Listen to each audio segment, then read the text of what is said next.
Welcome back. In this video, we're going to create our first prompt. Now, what you're seeing here is because we are in the newbie room within Midjourney's Discord, we're actually seeing other people's creations pop on the screen, and you're kind of in the mix with other people and also learning how to use Midjourney. And so you can scroll through and see what other people are creating. So I'm going to scroll down to the bottom, and in our first message, what I'll do is just quickly write test. And you can see there is my message that's popped up in Discord. But in order to generate an image, we have to give a prefix for a special command to start the image generation process. So to do that, you actually have to type / and you can see we've got this menu with a bunch of commands. And what I want you to do is write imagine. And I'm going to go ahead and click this command, which gives us this prompt box. And then from there, we can type in whatever we want. In this case, let's start with something super simple. I'm going to type ocean and hit enter. Now, if you're new doing this, most likely you'll get a pop-up asking you to approve the terms of service. Go ahead and do that. But what you can see is on my prompt, and I have to scroll up sometimes because other prompts are being generated, but Midjourney's done a pretty fast job of creating 4 images for our prompt. So if I just go ahead and click this highlighted section that's specific to us, you can see we have quadrant 1, quadrant 2, quadrant 3, and quadrant 4. And what I can start to do is basically start to work with these images and make them high resolution, isolate them, and those type of things. So there you have it, our very first prompt in Midjourney. Let's talk about upscaling in the next lesson.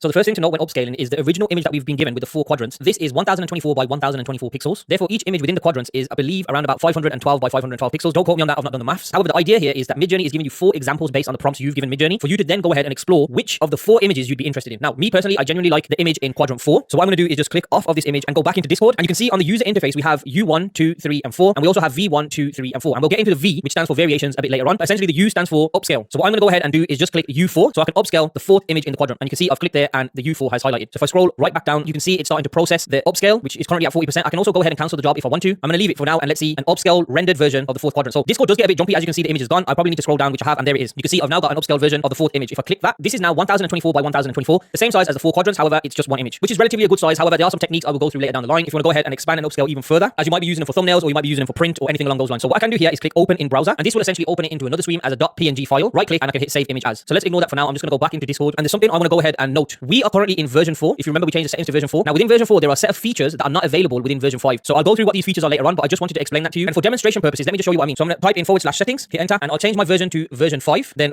/ imagine prompt. I'll type ocean in again. So I'm just waiting for this to get rendered by Midjourney. So here you can see the 4 quadrant images of version 5 using the same prompt. The images are different, but that's not what I wanted to show you. So let's go ahead and upscale the 4th quadrant. I'll do that by clicking U4 here. And so you can see over here in version 5, I don't have the additional features or options that I have in version 4. And this just relates back to me mentioning in one of our previous lessons where I've said I will come in and try and explain that between different versions or the latest updates that happen with Midjourney, sometimes you don't get it fully featured until that version itself has been fully mastered. So in the next lesson, let's talk a little bit about variations and basically making small tweaks to our images.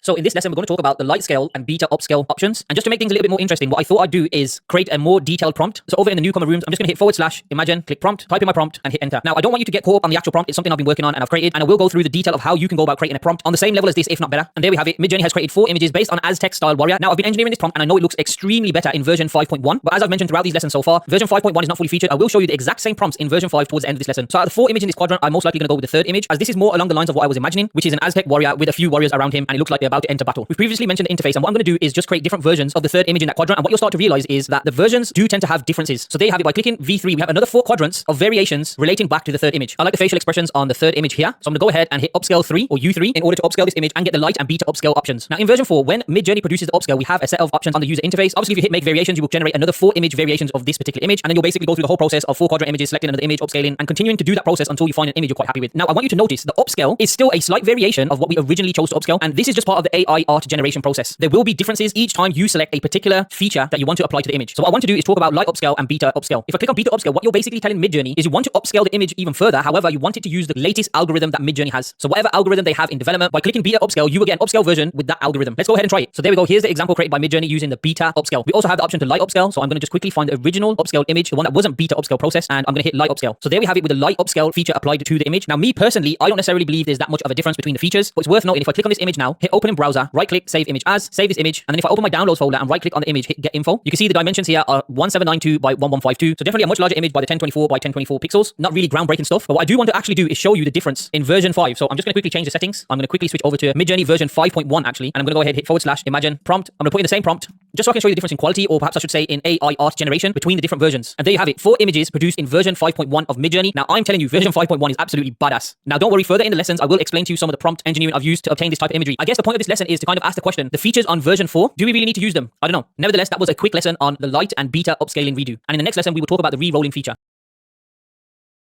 Before we dive deeper into prompt engineering within Midjourney, there's two more features I'd like to show you. They're fairly quick to understand and they're fairly simple to use, but can help massively on your art creation journey. So I'll cover these very quickly in this lesson and the next. The first is the reroll tool. Before I show you how to use the reroll tool and the purpose of it, by now in the Discord server, the original images or any of the images that I've created most likely have disappeared amongst the number of generations that have been created by different members within Midjourney. You can go over to the search function in Discord, which is located towards the top right hand side, but there's an even quicker way to find the images that you've created. Now, if you go back over to midjourney.com, on the bottom right of the page, you'll see a sign in button. Now, if you click the sign in button, what this will basically do is take you to your Midjourney profile. You may need to authorize your Discord and Midjourney server together. Just go ahead and do that, and you'll end up at a page that looks something like this. Essentially, this is your Midjourney profile. So on this account so far, I've created 47 jobs. I can see every single one of my jobs. What I can go ahead and do is hover on one of my jobs, hit the three dotted icons, which opens a set of options. And if I go over to copy, I can see the job ID. If I click job ID, what this has basically done is copy an ID within the Midjourney server that is specific to that job. Now, if I head back over to Discord and in any of the rooms, if I hit /show, click job ID and then paste, I've now got the job ID that's associated to that particular image I've found in my own Midjourney profile. Hit enter. It will send a command to the Midjourney bot, and there you have it. It's brought back the original images that were created within Midjourney. Now, in terms of the reroll tool, which is located here underneath the images on the Midjourney interface, and essentially it looks like a recycle icon. What it basically does is send a command to Midjourney to say the images that have been created, I'm not necessarily happy with them. I would prefer another 4 potential images for me to play around with. So if I go ahead and click the reroll tool, Midjourney will now use the same prompts to bring up another 4 images. And there you have it. We have a new set of images which have been re-rolled. Again, they all look amazing. I think the prompt that I've created, it took me a little while to create. It's a really, really good prompt. And we will go through how you can engineer great prompts for Midjourney post the next lesson. So there you have it, the reroll tool. I can go ahead and click reroll again, and Midjourney will then process another 4 images based on the prompt.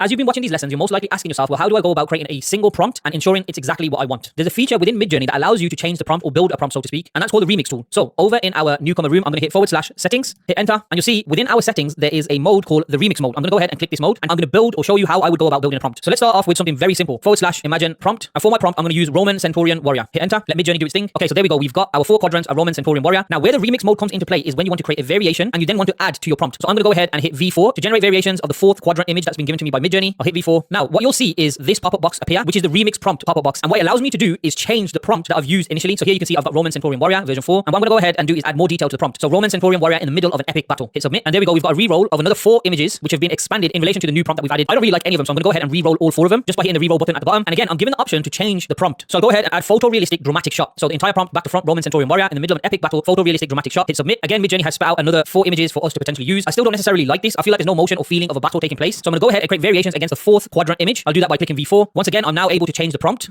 Increase my prompt to color epic cinematograph of a fearless attacking Roman Centurion Warrior in the middle of an epic battle, photorealistic dramatic shot. Now, for those of you who don't know what this word here means, essentially that is the motion captured on camera. And that's what I'm looking for within this particular image. I want some type of motion of a battle taking place with this Roman Centurion Warrior. And I've also added these set of prompts here. I don't want you to worry about those just yet. In the next lesson, I'll start to explain to you what these double dashes mean. But let's go ahead and hit submit. Midjourney's picked up the job, and let's give it a few seconds for it to produce. And there we have it. Midjourney has given me another set of 4 quadrant images that I'm actually quite impressed with. I really like the image in the 1st quadrant and the 4th quadrant. I might go ahead and create some variations of the 4th quadrant. So hit V4. I'll get the remix prompt up, but I don't want to change anything, so I'm going to go ahead and hit submit. Okay, I don't necessarily like those. I'm going to reroll the entire image again. Go ahead and hit the reroll tool, submit. There we have it. On this reroll, I'm really impressed with all the images. In fact, I like the 1st, 2nd, and 3rd quadrant images. Definitely the 3rd quadrant image I could use, and the 2nd. But I just wanted to quickly show you the ability to use the remix tool to add prompts into your initial prompt and essentially build or engineer a final prompt that you can then generate images that are truly remarkable. Okay, so we finally get to prompt crafting within Midjourney. I know you're all excited to go through how I generate certain prompts and the mindset behind each aspect of them. I'll try and explore everything from styles all the way to camera perspective, all the way to the double dashes that you see in terms of quality, aspect ratio, etc. However, before we get into this, I want to move away from all the noise that is happening within Midjourney. So throughout the previous lessons, you've noticed that even now you can see on the screen, there are so many people within the Midjourney server that are putting their own requests in, and sometimes it can be difficult scrolling up and down trying to find your particular prompt request. So what you can do is bring the Midjourney bot into your own server. You can do this really simply by creating your own server in Discord. Over on the left-hand side, you can see a plus button, which is add a server. I'm going to go ahead and click this, and then from there, I can click create my own, and I'll select for me and my friends. You can, of course, customize your server. I'm just going to go ahead and click create. So here we are. I've got my own server, and what I'm actually going to do is jump back into the Midjourney server by clicking the Midjourney icon on the left hand side, and then go over to the right hand side where I can see the Midjourney bot. Click this and hit add to server. From here I can then add the Midjourney bot to the server by hitting the drop down menu. I'll click the new server that I've just created, hit continue, and of course I'm going to go ahead and authorize all the permissions that Midjourney needs within that server. Click authorize, validate that I am a human. Success. Let's hop over to the server. Here in my empty server you can see on the right hand side I've got the Midjourney bot added to the server. This now allows me to communicate with the Midjourney bot one-to-one. So let's go ahead and hit /imagine, click prompt. I'll go ahead and use our prompt from the previous lesson, and there you have it. Midjourney has responded to the prompt within the server that I've just created, and there's no noise from anybody else. So going forward, as we explore prompt crafting from beginner all the way to mastery, we will be using this server to communicate with the Midjourney bot one-to-one.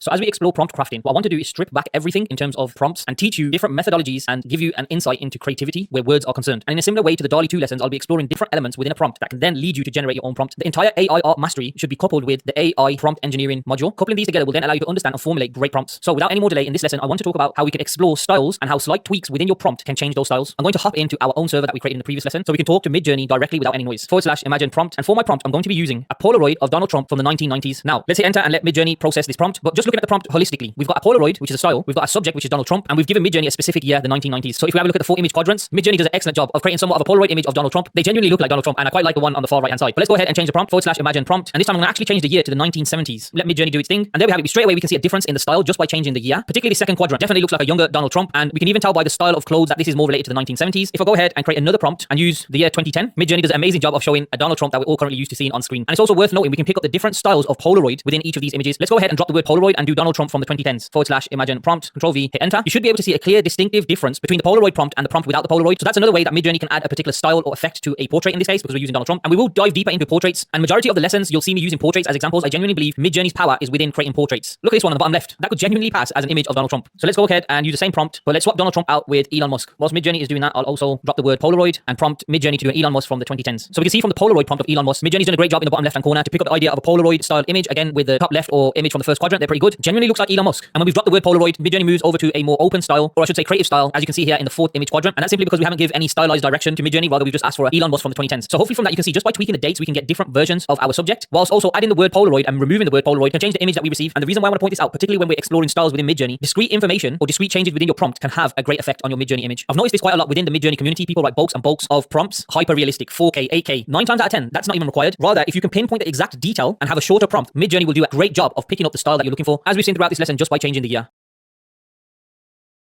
Continuing on with our exploration into prompts, I want to look at camera perspectives and lighting. Let's first kick off with camera perspectives, /imagine prompt. And the prompt I'll be using is Cyberpunk City Bird's Eye View. I'm also going to go ahead and type in another prompt, but instead of Bird's Eye View, I'm going to write Street View. And just for the fun of it, let's go ahead and put in another prompt. We'll use Elon Musk in Cyberpunk City Street View. So the first two prompts have come back, and as you can see, they have a very similar style, that Cyberpunk City-esque, but the first one is exactly how I imagined it. It's a bird's eye view looking top down, almost as if you're in an airplane. And then the second prompt that we use is a street view, where again, you get this Cyberpunk City style feeling, along with some crowds in the images and vehicles in the street. Midjourney's also given us back our third prompt, which is Elon Musk in a Cyber City Street View. And I really like this, particularly this third and fourth quadrant. Nevertheless, what I wanted to do is demonstrate that by changing the camera perspective in your prompts, you can generate different fields of views for your image. And what we now can also start doing is adding in lighting. And since we're heading down the Cyberpunk City with Elon Musk, let's go ahead and bring one of our earlier styling prompts into this prompt that we're going to generate now. So once again, /imagine prompt. Rather than writing an exact date, I'm going to write future Elon Musk in Cyber City Street View. Now what I'll do is go ahead and apply a lighting style. In this case, I'll go ahead and write rim lighting. Hit enter, and I'll go ahead and do the same, but rather than rim lighting, I will use 3-point lighting. Let's go ahead and put another one in, and rather than 3-point lighting, I'll go ahead and write key light. Okay, so here we've got our 3 different versions with lighting applied to them. So the first being rim lighting, whereby the source of the light is coming from the background of the character. So you can say this is achieved by the image in quadrant 3. Then we've got 3-point lighting, which of course is one of my favorite lighting. This involves a lighting from the back, a soft light, and a key light, the 3-point lighting setup. And I do believe the bottom 2 images, quadrant 3 and 4, do achieve the 3-point lighting. And you can see in quadrant 3, we've almost got this Tesla style of logo in the background on a building, which is great. And then finally, we've got key lighting, which involves a primary source of lighting being at a 45-degree angle from the subject. So if you look here in quadrant 2, this image has this great lighting on the side of Elon's face. I genuinely think that's a great use of key lighting. And I guess you can also say the same on quadrant 4. However, with that being said, I guess it's kind of hard to include lighting when the prompt involves Cyberpunk City. As you all know, the Cyberpunk style relies on a lot of neon lighting, but I think Midjourney overall does a really great job. Now, you don't necessarily need to include lighting styles themselves. You could go for lighting moods. Let me show you what I mean. Taking the exact same prompt, and rather than rim lighting, I'm going to go ahead and put gloomy lighting. Let's do another one. This time, let's do sunlight. And there you have it. You can see the complete juxtaposition in the lighting. Here in the first image, we do kind of have this more dark, serious, gloomy style of lighting, especially in quadrant 1 and quadrant 4. I really like those 2 images. And on the flip side, where we put our sunlight prompt, you can see this more uplifting lighting starting to bleed through the images, particularly in quadrant 3, also with quadrant 2. So there you have it. Playing around with the camera perspective and lighting prompts can give you a different variation within your Midjourney art.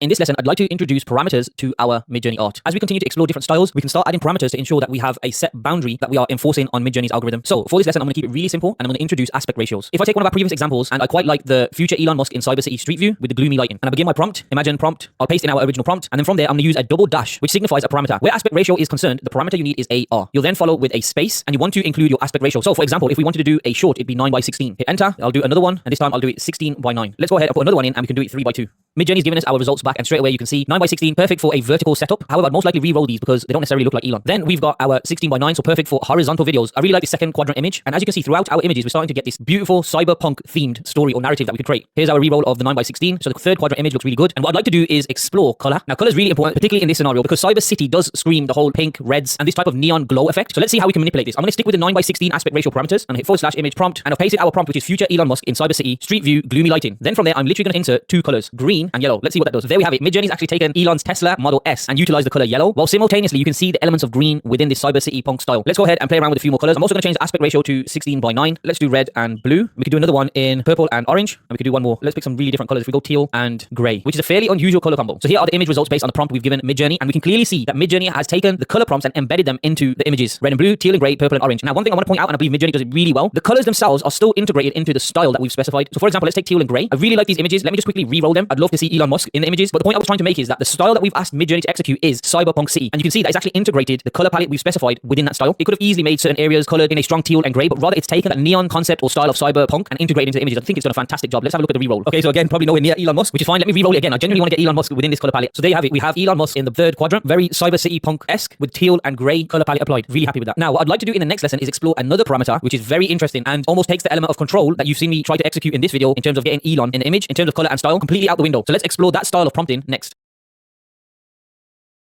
Quick lesson on another parameter called chaos. Now, this parameter itself is a juxtaposition because what chaos allows you to do is influence how varied the initial image grids are. Currently, the Midjourney bot is set at a default in terms of the variation it will produce when given a prompt. However, using this parameter, we're able to adjust that. So let's go ahead and give it a try so you can understand exactly what I'm talking about. So if we take our existing prompt, /image prompt, hit paste, then from there, I'm going to apply the parameter settings, which is double dash. And for chaos, you can do it in two ways. You can either write chaos itself, or you can just write the letter C. I'm going to write chaos. I'm going to start with 0, which is the default. From there, I'm going to go up in all the increments so we can see exactly how applying different levels of chaos can change the image produced by the Midjourney bot. So funny enough, Midjourney bot has come back and told me it's an invalid parameter. I could have cut this out of the edit, but I thought it's worth leaving in just so you know that if you do ever write an incorrect parameter, you will be prompted by Midjourney to say this doesn't work. And the reasoning behind this is because I've actually spelled chaos wrong. So let's go ahead and write chaos, which is actually CAOS. Then I'm going to go ahead and insert the same prompt. However, I'm going to use chaos 10, chaos 25, chaos 50, and chaos 80. Let's let Midjourney process these prompts, and then from there we can have a look at the differences across the board when changing the chaos parameter. So Midjourney has given us our 4 quadrants or our grid images back. Where chaos 0 is concerned, it's something that we're quite familiar with as we've been building out this prompt. I really like the quadrant 3 image here of Elon Musk with the Tesla behind him in the same futuristic background, same style of lighting, no real change from our initial prompt. However, if we move over to 10, we can start to see that there's some bleeding coming in terms of a different lighting style, different camera positions, and overall it's not too off from our initial prompt. Then if we move over to 25, which is really cool, I genuinely like this Elon Musk image towards the bottom right hand corner, the 4th quadrant, but we can start to see that Midjourney is starting to play around. Each image from each of the quadrants are quite different. Then as we move into chaos 50, we can see that Midjourney is truly now exploring some level of open creativity. It's got no real guidelines. We've almost got a different style in each of the images. And then lastly, we've got chaos 80, which breaks the rules of the prompt. To some extent, we still have the Cyber City style or theme. However, you really can see now Midjourney is truly exploring and playing around with the creative concept of the prompts we've given it. So if for some reason you're trying to find that creative edge that perhaps you're unable to prompt, using the chaos parameter can genuinely help and is definitely something worth exploring when creating your AI art.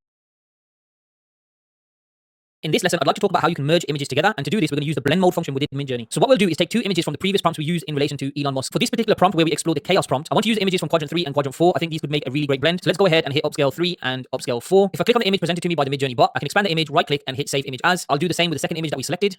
So you can see I've got both images saved onto my desktop, and from here I want to type /blend, enter. Now this will give me an interface within my message chat where I can drag and drop or click and upload the 2 images I've just downloaded. And it doesn't necessarily need to be those particular 2 images. There could be other images that you want to work with or blend together. I'll just use those 2 images for the purpose of this lesson. So let's go ahead and pop those 2 images in. With both images uploaded, I'm going to go ahead and hit enter. It's worth noting that you can also upload another 3 images. So in total you can have 5 images that you can blend together. I'm just going to use these 2 and hit enter. And there we go. Midjourney has blended both the images together. I would probably re-roll this. However, it does captivate the themes of both images. You've got Elon Musk, a Tesla in the image, along with this kind of Cyber City cafeteria style background. The blend mode itself is commonly used when you have a background and a foreground. That's the best way to use it. I don't necessarily use blend mode. However, there is a mode that I use within Midjourney quite frequently, and that is using an image with a prompt. So let's go ahead and explore that in the next lesson.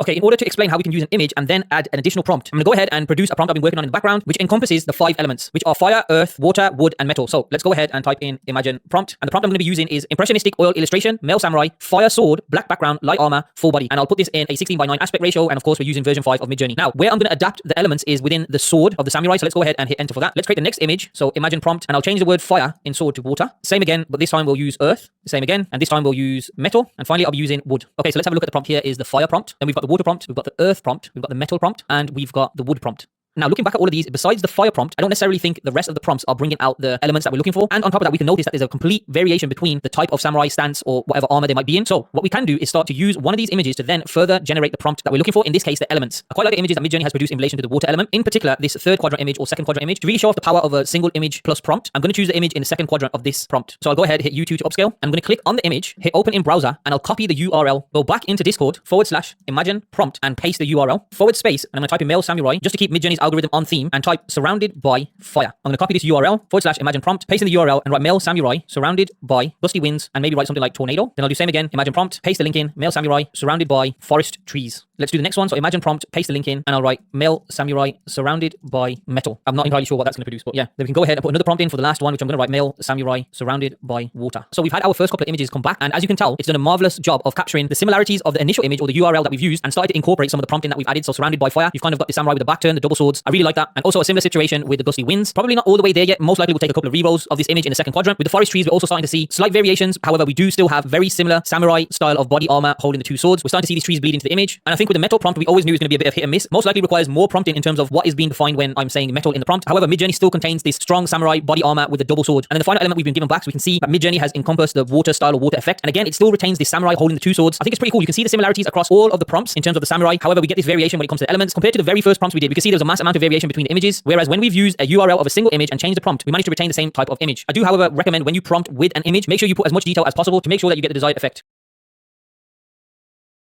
Since we've been looking at samurais and we're borderlining on weeb creation, I want to go ahead and introduce to you Niji mode. And to do this, I'm going to go into the settings of Midjourney. Now, within Midjourney, you have a Niji mode, which essentially is for those who are interested or focused on a anime style of creation. So you can see here in the settings, we've got our different versions of Midjourney, but we've also got two versions currently for Niji mode. I'm going to go ahead and click Niji version 5, and this will now create the suffix -- Niji 5, essentially telling the Midjourney algorithm or the Midjourney bot that any prompt going forward will be in Niji mode. So let's check this out, / imagine prompt, and I'm going to write male samurai. So you can see that we've got this really cool anime style of creation coming out of our prompts. And if your focus is on anime, this is a really, really great setting or parameter within Midjourney that you can use. I want to just quickly show you the difference. So if I change my settings back to Midjourney version 5, type in the exact same prompt, male samurai, and let's upscale the third quadrant on the Niji mode versus the third quadrant upscale on Midjourney version 5.1. Let me just quickly delete this so I can bring both the upscale images next to one another. So here you can clearly differentiate the two images. The first one in Niji mode is truly reminiscent of an anime style. And when we removed Niji mode, we can see that Midjourney has gone for a more photorealistic style of image. So that's another really cool parameter to keep in mind. And you can further increase the Niji mode parameter by adding the word anime within your prompt. So for example, if I write anime, male samurai wielding a sword versus another prompt, which is male samurai wielding a sword. Both 4 quadrants of art are in Niji mode. However, just using the word anime can truly increase this style. So that's just a quick prompt tip. If any of you are in Niji mode, make sure you're using the word anime prior to writing your entire prompt. It's a really great way to enhance Niji mode. I really like this image up in the first quadrant, and I might actually use that for one of the AMAs. So far in the Midjourney series, we've looked at some prompts, we've looked at some parameters, we've looked at some basic styles. What I want to do going forward is go beyond the basics and start expanding some of the style ideas. And I want to do this so you're equipped with the most relevant and common ideas to aid in whatever your creation may be. Now, by no means am I going to go through every single style. I think that's virtually impossible. There's too many variations. However, I will give you a very high level plus prompt to understand how you can capture particular styles that you may be interested in. So the very first one I want to start with is the most common and probably the most sought after style of image within Midjourney. And that, of course, is portraits. Me personally, I think this is where Midjourney excels against all of the competition it might have there. It's absolutely amazing at portraits. So to go ahead and show you this, I'm going to quickly go ahead and put in a prompt of, let's just say, Spartan warrior. By the way, before I show you the differences in the prompts, I just wanted to point out that you may have noticed in the previous lesson, Midjourney has released a version 5.2 already. So like I previously said at the very start of these lessons, the speed at which AI is moving is unbelievable. There may come a time when you may be watching this video and it's on version 10. I don't know. But what I'm always going to try and do is bring in additional lessons in the future that will explain some of the changes once they've settled down. So at this moment, I'm only going to be using version 5.1 because that is currently settled versus version 5.2 and so on and so forth. There are some cool features that have come with version 5.2, which I will touch on later down the line. However, like I said, I'll always wait for the dust to settle and then explore them. Okay, cool. So the prompt I've actually written is in Niji mode. I'm going to go ahead and change this back to version 5.1. Hit dismiss, even though they look pretty cool in Niji mode, right? Particularly that top left one. Anyways, portraits. So / imagine prompt Spartan warrior. Hit enter. And then I'm going to go ahead and write another prompt. But this time I'm going to go ahead and write portrait at the start and then follow up with my prompt, which is Spartan warrior.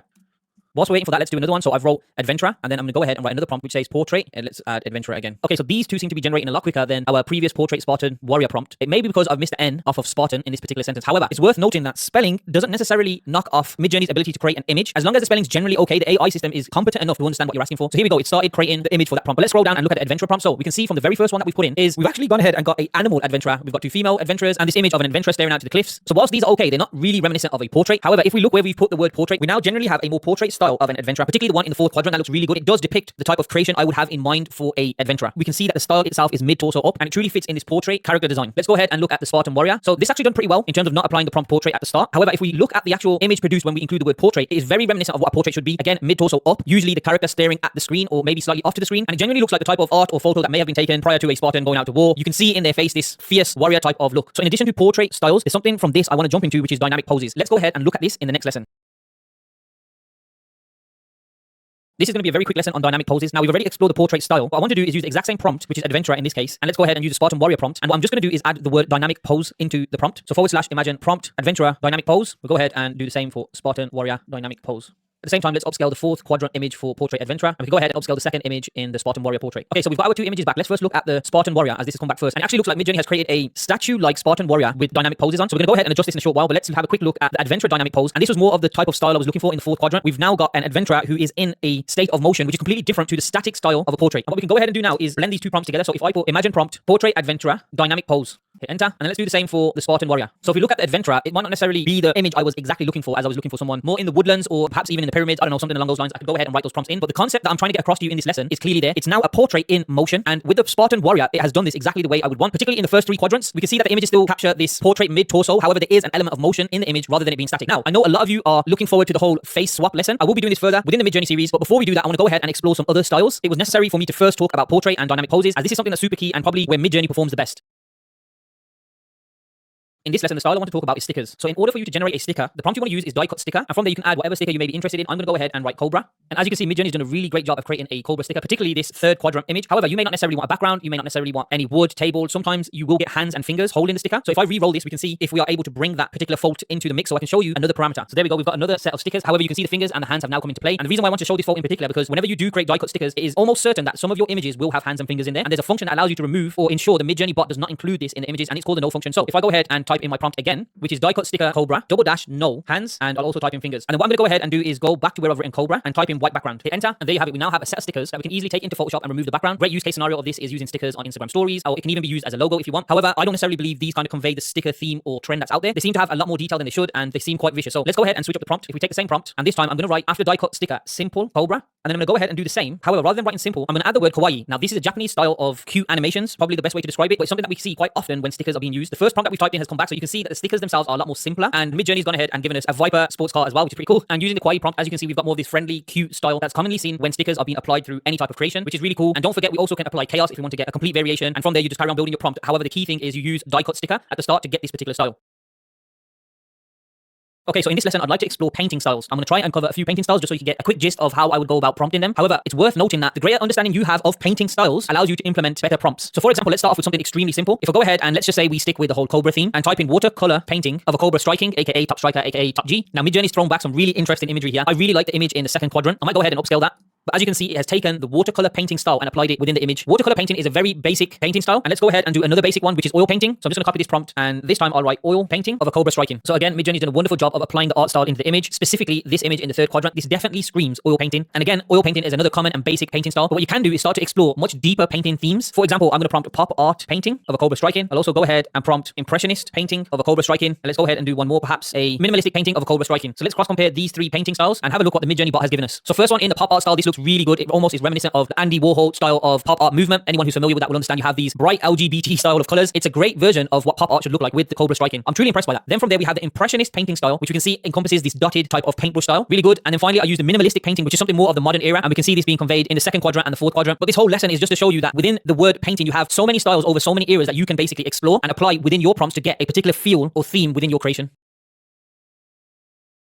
In this lesson, I'd like to explore the style of photography. And in particular, when talking about photography, I would like to explore with you portraits and landscapes, essentially basic photography. So let's go ahead and start our prompt. And for this, I'm going to write outdoor photograph. And commonly, you'll see a lot of people throughout Midjourney or within the community use photorealistic as a prompt. However, you tend to get inconsistent results when using this word. Whereas using the word photograph, you will get a more consistent photography style of image given to you by Midjourney's bot. I'll go ahead and prompt portrait of a person in their 20s, 30mm lens. And it's very important when prompting for photography, you want to ensure that you put the lens within your prompt, as this will help massively on the results that you yield. It's always freakishly scary to see the results Midjourney throws back, especially when looking at photography and portraits. These images, particularly the second, third, and fourth quadrant, would pass as real photos. I'm going to add some environment into the photography, and to do this, I'll copy the previous prompt. So once again, imagine prompt, I'll paste this in, and where I've got portrait of a person in their 20s, I'll add something like in a sunny environment. Let's change the lens to a 25mm lens. Hit enter, let Midjourney do its thing, and as you can see, we definitely can see the sun or light leaks pouring into the portrait. Midjourney's even gone ahead and placed glasses on 3 of the images. Unfortunately, Midjourney doesn't seem to be showing any teeth, fingers, hands, which I wanted to, so I'm going to go ahead and re-roll this image or this prompt a few times, because you'll find that Midjourney genuinely has difficulty in creating great teeth, fingers, and toes. And this is not just Midjourney. I've tend to found this throughout all AI models. And for selecting a portrait, I always advise everybody to look at the teeth, fingers, or toes. And even sometimes your prompts would result in another arm or another leg. It doesn't seem to be happening, which is great. I suppose we can see some teeth here in the fourth quadrant. So let's go ahead and upscale the fourth quadrant, and on the previous image I'm going to upscale the second quadrant and see the results that we yield back. Cool, they look really good. And like I say, I genuinely do find it freakishly scary. That image there would 100% pass off as a genuine image that's come out of a camera. Let's go ahead and prompt something for landscapes. So to do this, I'm going to follow the same structure, which is outdoor photograph, and where I've used portrait, this time I'm going to use the word landscape, and let's go with snowy mountain hills, and we'll use a 100mm lens this time. That's yielded back some really great results. We can see this 100mm style lens photography coming out with the snow-filled mountains. And I think sometimes when doing a landscape, it may be best to specify a particular aspect ratio. As you know, I always use either 3:2, 16:9, or 9:16 if I'm looking for something of a vertical nature. And yeah, that's another great style that we can explore. Midjourney has a fantastic ability of capturing photography styles. And just before I close this lesson, a really great tip for you is if you head over to Midjourney's website and hit the sign in button on the bottom right hand corner, over toward the top left hand side of Midjourney's interface, if you hit explore, you can see what the community are doing. And if I just scroll through different images that are being created by the community, I can also start looking for perhaps portrait or landscape style photography. This one here is pretty good. I can have a look at different prompts to try and understand what the community are using. So here, as mentioned earlier, photorealistic. So there's another one here. If we look at the prompts being used, close up, high quality photo. And this is just another really cool way to kind of help with your prompting. Get onto the community feed, see what the community within Midjourney are creating. And perhaps there's some prompts that could help you with your prompt styling. There's genuinely some amazing art that is being created within the Midjourney community. So here we've got one of a landscape photography, and the prompt that stands out here for me is this minimalistic photography. But yeah, hopefully you get the idea. It's a really cool style to play around with, especially if you're trying to add some type of photography or look for a particular photo that you can add into your content creation.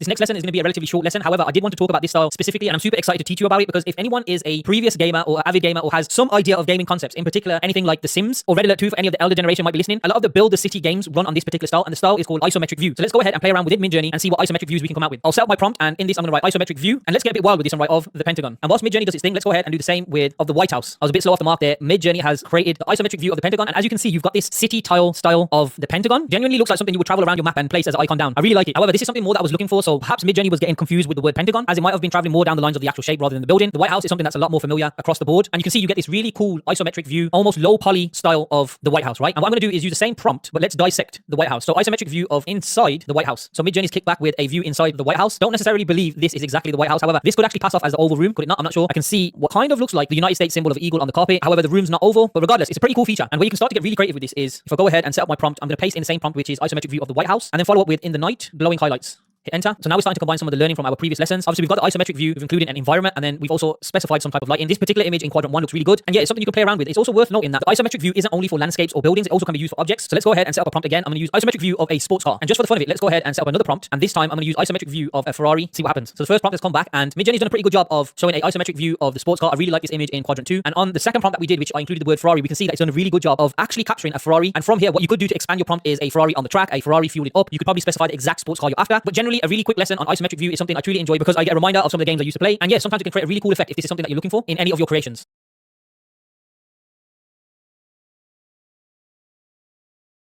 In this lesson, I'd like to talk about icons. I've spent a lot of time exploring through various website sources, and I can't find anything that truly helps somebody prompt icons. Now, this is primarily because many people just use Midjourney for its extreme capabilities when it comes to portrait creation. However, Midjourney's ability to produce icons is extremely good, and people tend to ignore the fact of how important icons are within your creation, whether it's a website, whether it's a video creation, anything that you need to bullet point or list out and you want to create intriguing, customized icons for, you should be using Midjourney. And what I'm going to do in this lesson is give you the step-by-step prompt engineering that I would use to create icons for my creations. So the very first thing I'm going to go ahead and do is start with a very basic prompt. And for some strange reason, a watermelon has come into my head. So let's just go ahead and do a watermelon, right? So watermelon icon. Now, whilst these icons are okay, they're probably not something that I would use on, let's just say, a restaurant website that I might be creating, but just bear with me. I think out of all of these, the direction I would try to steer an icon generation is this particular image in the third quadrant. So what I want to go ahead and do now is set up my prompt engineering in a way that I'm giving steering direction to Midjourney. So watermelon icon, and I'll probably write lineal icon, vector illustration, minimalism, simple design. Now, just to break those prompts down, lineal icon is me trying to say to Midjourney bot that I'm looking for something that is almost like outline style of drawing. I'm looking for a vector, and I'm not going to go into the whole nuances of vector versus a rasterized illustration. Minimalism, this is a stylized term that essentially couples with simple design. Go ahead and hit enter. Let's see what Midjourney gives us back. But what we're trying to do is aim for these flat icon styles that we see used throughout a variety of websites, newsletters, and for me in particular, video creation, because sometimes you could be working with a client and they have a section where they're talking and they may be listing out a set of bullet points. This is where I would create a set of icons that I can put next to each bullet point. Okay, so we're starting to see the steering of a icon coming into play. Again, the third quadrant seems to be pretty good. However, we're still not completely there. So in terms of prompting, we've got our subject, which is watermelon. Then from there, we've given Midjourney steering directions, I like to call them. Now what we want to do is give programs and applications, and this is where the trick comes into play. And a lot of people miss this. This will essentially be me telling Midjourney, these are the type of applications someone would use to create this particular style of icon I'm after. So let's copy the above, set up our prompt. And what I'd like to do is add in Adobe XD and Figma. These are two applications that people use to create user interfaces or UX style designs. So we can go ahead and put in UX UI. And then from there, I'm going to further define outline icon style and hit enter. Let's see what Midjourney throws back. So I'll probably go ahead and re-roll these. However, we are now starting to travel down the flat icon route. You can see that we're getting clear direction in terms of icon generation. But I think what we're missing is color, right? So I'm going to add in color. Let's set up our prompt again. And then where I've got outline icon, I'm going to add simple colors and flat color. And what I want to go ahead and do now is also change the subject. So if, for example, I change watermelon icon to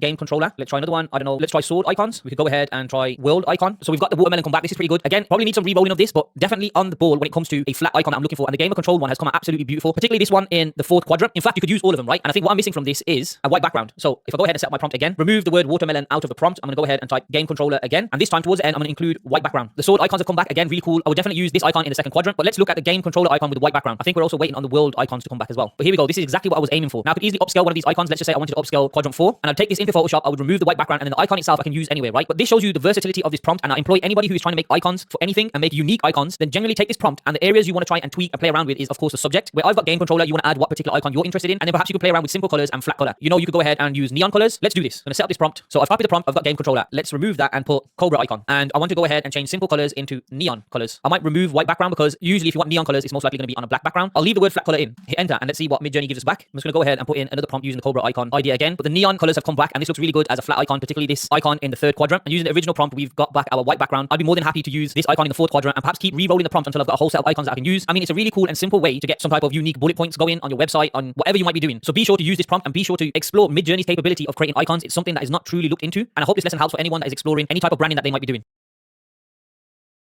This is going to be a quick lesson on the last style that I'm going to explore with you G's. And as I mentioned in an earlier lesson, there are so many styles that you can explore within Midjourney. I've just given you a little taste of 1 or 2 styles that I like. You need to get out there and explore different styles, different themes, different prompts within Midjourney to become truly competent at using AI art. And in this lesson, I just want to quickly look at sketches. So let's stick with the Cobra theme, and I'm just going to write Cobra sketch. I left this till last because sketching is the type of style that everybody associates when you think of art. It's really simple and there's nothing too complicated about it. Midjourney does a fairly decent job of creating sketches. However, what I do tend to find is with the sketch prompt on its own, Midjourney does do a overkill, you could say, of the detail within a sketch. And you can see that here with this prompt. Also, we've got this double mouth appearing in the first quadrant image. As I previously mentioned, Midjourney does tend to struggle with teeth, fingers, toes, and generally you will start to see some extra arms, legs, mouth come out. And also we're starting to get these pencils around the side of our image. So let's go ahead and change the prompt to minimalistic sketch of Cobra. And then we can go ahead and put our no prompt, so dash no pencil, hit enter and let Midjourney do its thing. That's funny because it's actually given us one of the Marvel characters, I think, or perhaps some type of character design relating to Cobra. So we probably need to change it to Cobra Snake, or perhaps we start the prompt off with Cobra instead. So I'm going to write Cobra Snake minimalist sketch, hit enter. And what I'm also going to do is use the same prompt, but this time I'm going to insert the word pencil sketch.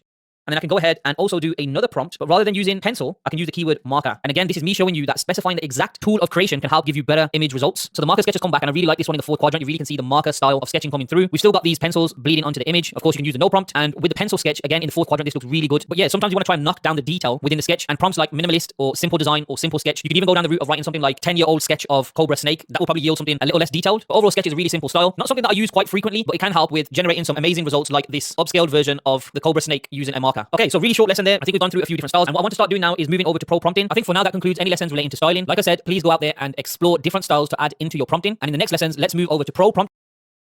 Welcome to the section on pro prompting. I know you're all super excited to get stuck into this section, so I'm not going to waste any time and let's get straight into it. So my default pro prompt that I use when creating photorealistic or portraits of some type of battle is here on the screen. I've mentioned it previously before, so I'm not going to run through and break down the prompt in its entirety. What I'll quickly do is copy this prompt and we'll set up our prompt for creation. Where I've got the open and close square brackets with 3 dots, that's usually where I can change the subject. So for this particular section that we're going through in Midjourney, I'm going to do an army style theme. So if I write army sniper, we've already explored aspect ratio, so I'm going to add to this prompt AR 16:9. We've also already explored chaos, so I'm going to add C80. I do like a lot of chaos within my pro prompting simply because the variation gives me more options to play around with. And then for this lesson, I want to explore with you quality. Now, quality is the time spent in generating the image. So higher quality means more requirement from your GPU, therefore more minutes spent creating the job. However, quality does not have an impact on the resolution. So there's 3 settings you can have for quality. The very first is 0.25. So I'm going to write $Q and 0.25. Hit enter. And then I'll go ahead and create the exact same prompt. However, I'm going to change the quality to 0.5, and then we'll create another prompt using the quality as 1. What this will allow us to do is see the difference in quality of all 3 images relating to the prompt that we've used. So as you can see, 0.25 has come back fairly quickly, and the quality is semi-decent. It's not bad. We've got 0.5 come back, which you can now start to see the quality has kind of increased, specifically with this quadrant 4 image. That looks really good. And then I've also had quality 1 come back. I probably wouldn't use any of these images, and to be honest with you, we could have expanded on the prompt a bit more in relation to an army sniper. But what I wanted to do is just show you that you can have different levels of quality within your prompt. Let's go ahead and play around with the actual prompt and see where we can take this in terms of the quality. I'm going to keep it at 1. So fearless, attacking, gritty, army sniper. I might remove the word warrior and perhaps include special ops army sniper in the middle of epic battle, photorealistic dramatic shot, and I might change this to wide shot. Let's go ahead, hit enter and see what that looks like. Okay, so we've got our results back. For some reason, Midjourney is positioning the sniper in a sand environment, so I'll probably play around and tweak this. I do like the results from quadrant 3. Not too sure what's happening up in quadrant 1, but that's fine. The main aim of this lesson is to show you that you can have 3 variations of quality, and it's worth noting that the default setting when prompting is actually Q1, which is the highest quality available. So you don't necessarily need to specify the prompt --Q1 because it's already set. You only use the quality prompt if you're trying to drop the quality and get a very quick response out of Midjourney. I've just doubled back and I've changed some of the prompts slightly, and I've had some pretty cool adaptations to the images that I'm getting from Midjourney. So in this top one, we can see that I've basically added the word night to try and bring some type of setting in there, and then I've removed the word sniper, so it's just special ops army. Still okay, not probably the best results I could yield. However, I've then gone ahead and added into my prompt special ops army warrior in the middle of an epic stealth mission battle, and I'm super pleased with this image here in the 3rd quadrant. I still want this type of stealth night theme being applied, so let's play around with the prompt a little bit. I'm going to go ahead and change the word battle for in the night. Therefore, this particular section now reads special ops army warrior in the middle of an epic stealth mission in the night. I might get rid of some of the fluff here, so we've got special ops army warrior, middle of an epic stealth mission during the night, and perhaps I could add a feature to this particular special ops character. Let's go ahead and include night vision goggles, photorealistic dramatic wide shot. Whilst Midjourney is producing the results for that prompt, I want to briefly describe the pro prompt that we'll be looking at in this lesson, which is the stop function. Now, the stop function basically works in a way that you stop the image generation at particular points in time, and what this allows you to do is get a blurred effect throughout the image creation, and it starts from 10 all the way to 100. So once we've seen this prompt, it might not be the prompt I'm actually after or the direction I want to take my creation in, but we'll go ahead and start exploring the stop function. So that's come back. I'm not truly happy with it. I think the fact that I included the word goggles has changed it drastically. So I'm going to revert back to our original prompt, and let's get rid of the whole army style theme and play around with something that's a bit more obvious. Let's go for Spartan warrior. I'll change dramatic shot to dramatic wide shot. Go ahead and put the aspect ratio of 16:9, then --C80, apply some chaos, and let's run that for now. Then what I want to do is introduce the stop function. So reset our prompt, and then towards the end, I'm going to put --stop. And the first criteria I'm going to give Midjourney is 10. Let's copy this. I'm going to go up in increments of 10, right? So I'm just going to skip forward to the point where I've written out all the prompts. Okay, so we've got our results back, and we can look and see that the stop function will cause the image to generate and stop at particular sections. So 10 is just completely blurry, as is 20. And then when you start to move into 30, you can start to see some of the images being generated. 40, again, a similar scenario. Now this could be a really cool effect for some type of sci-fi or blurred character in quadrant 3, and even quadrant 4 could be passed as something like perhaps a warrior running at speed. I don't know. And then at Top 50, we're starting to see a little bit more detail come into play. 70, a lot more clearer. Not entirely sure what's going on here with quadrant 3 within Midjourney. That's fine. And then obviously once we start getting into 80 and 90, we can see that a lot more of the detail is coming through. A lot more of the image creation process is being shown. So here we're at 90. And then of course, our default setting doesn't require a stop, because you wouldn't necessarily write stop 100 because that's the end result. So we've got some pretty cool variations here. We're still not hitting exactly what I want. And there's a particular reason for that. And that comes in the next lesson, where we will talk about the stylized parameter or pro prompt. For this section or this lesson, let's go ahead and switch up the prompt again. Perhaps we'll look at something to do with Vikings. So I'll just set up my prompt, and this time I've got Viking Warrior, aspect ratio 16:9, and once again, chaos at 80. So I'm gonna go ahead, hit enter, and let Midjourney create that prompt. But in this lesson, what I actually want to talk about is stylization. And again, similar to the other parameters or pro prompting that we've been looking at, you have a scale which goes from 0 to 1000, and you can go up in increments of 250. Now, it's almost like a no-brainer where you want your stylization to be at 1000. However, it does come with a compromise. At 1000, Midjourney will favor color, composition, and form. However, it may be less connected to the prompt that you're entering. Funnily enough, majority of us when using Midjourney are not the greatest of prompt experts. Therefore, having style set at 1000 can truly help your prompt. And this is where you start to see the power of Midjourney. So if we look at this prompt on its own right, fairly freaky, especially the first quadrant and the third quadrant. Not entirely sure what's going on here. I know it's supposed to be a bowl, but it actually looks like the Viking Warrior is in a bowl. Maybe something Arnold would do on one of his lives. Okay, so let's go ahead and look at stylization and how we can transform this prompt. So we've got Viking Warrior in the middle of an epic battle, and we'll go ahead and put double dash S for stylize and 250, hit enter. Then from there, I'm going to put in the same prompt, however, change the S to 500. Let's do that again. This time 750, and then lastly, I'll go ahead and apply 1000. Okay, so we've got our results back. If we look at 250, we're still not completely there yet. However, it does seem to be moving in the right direction. If we go over to 500, again, not completely there yet, but if we look at this image over here in the second quadrant, this does seem to be moving a lot more in the right direction. Now, if we travel to 750, this is definitely on the right direction, particularly the image in quadrant 2. I'd actually use something like this. And then when we move over to 1000, we definitely are on the right track. This is exactly what I would look for. And if we compare this to what our original prompt was without any stylization added, we can see a drastic difference. And what I'm going to go ahead and do here is revert back to our previous lesson. So rather than Viking, I'll go ahead and write Special Ops Army, remove the word Warrior, and bump the style to 1000. Quickly copy that, hit enter. And then again, I'll write the same prompt, but this time we will change Special Ops Army to Spartan Warrior, hit enter. Midjourney has kicked back the results, and you can see clearly that just by adding this pro prompt, we truly have generated images that we can utilize in relation to a portrait of some type of epic battle. I really like the images generated of the Spartan Warrior and of course the Viking. So there you have it. Make sure you are including the style parameter within your Midjourney prompts, and I promise you at 1000 you will yield some amazing results. There's a feature within Midjourney that hasn't necessarily been totally expanded or explored yet. I just want to quickly touch on it because I believe in the future this is something that will become super relevant, and that is pro prompting video. So let's use the prompt that we've been using throughout this pro prompting section, and what I'm going to do is get specific and write Genghis Khan Warrior. However, towards the end of my prompt, I'm going to add double dash video, hit enter, and Midjourney has come back with some stunning results of Genghis Khan within battle. I'd most likely create a variation of quadrant 2 and perhaps even quadrant 1, although I do believe quadrant 2 is very reminiscent of what Genghis Khan looks like, but that is not what we are exploring in this lesson. By typing the pro prompt video, if we add a reaction to this response given to us by Midjourney, and that reaction being a envelope, what will happen is Midjourney will send me a DM, and if I click the DM in the far left hand corner, I've now been given my prompt, job ID, seed, and video. If I click on this link that I've received, hit visit site, I'm actually given a video of the prompt being generated. Let me play that again. This gives rise to the question of, in the future, could we potentially see Midjourney applying some type of video creation to the art that is being generated? And there is AI software out there which does take text to video rather than text to image. Now, at this present time of recording, you can only apply this video effect to the 4 quadrant images. If I was to upscale one of these images and add an envelope emoji, it will not provide me with a video of the creation process. But nevertheless, it's something to know and to look out for in the near future.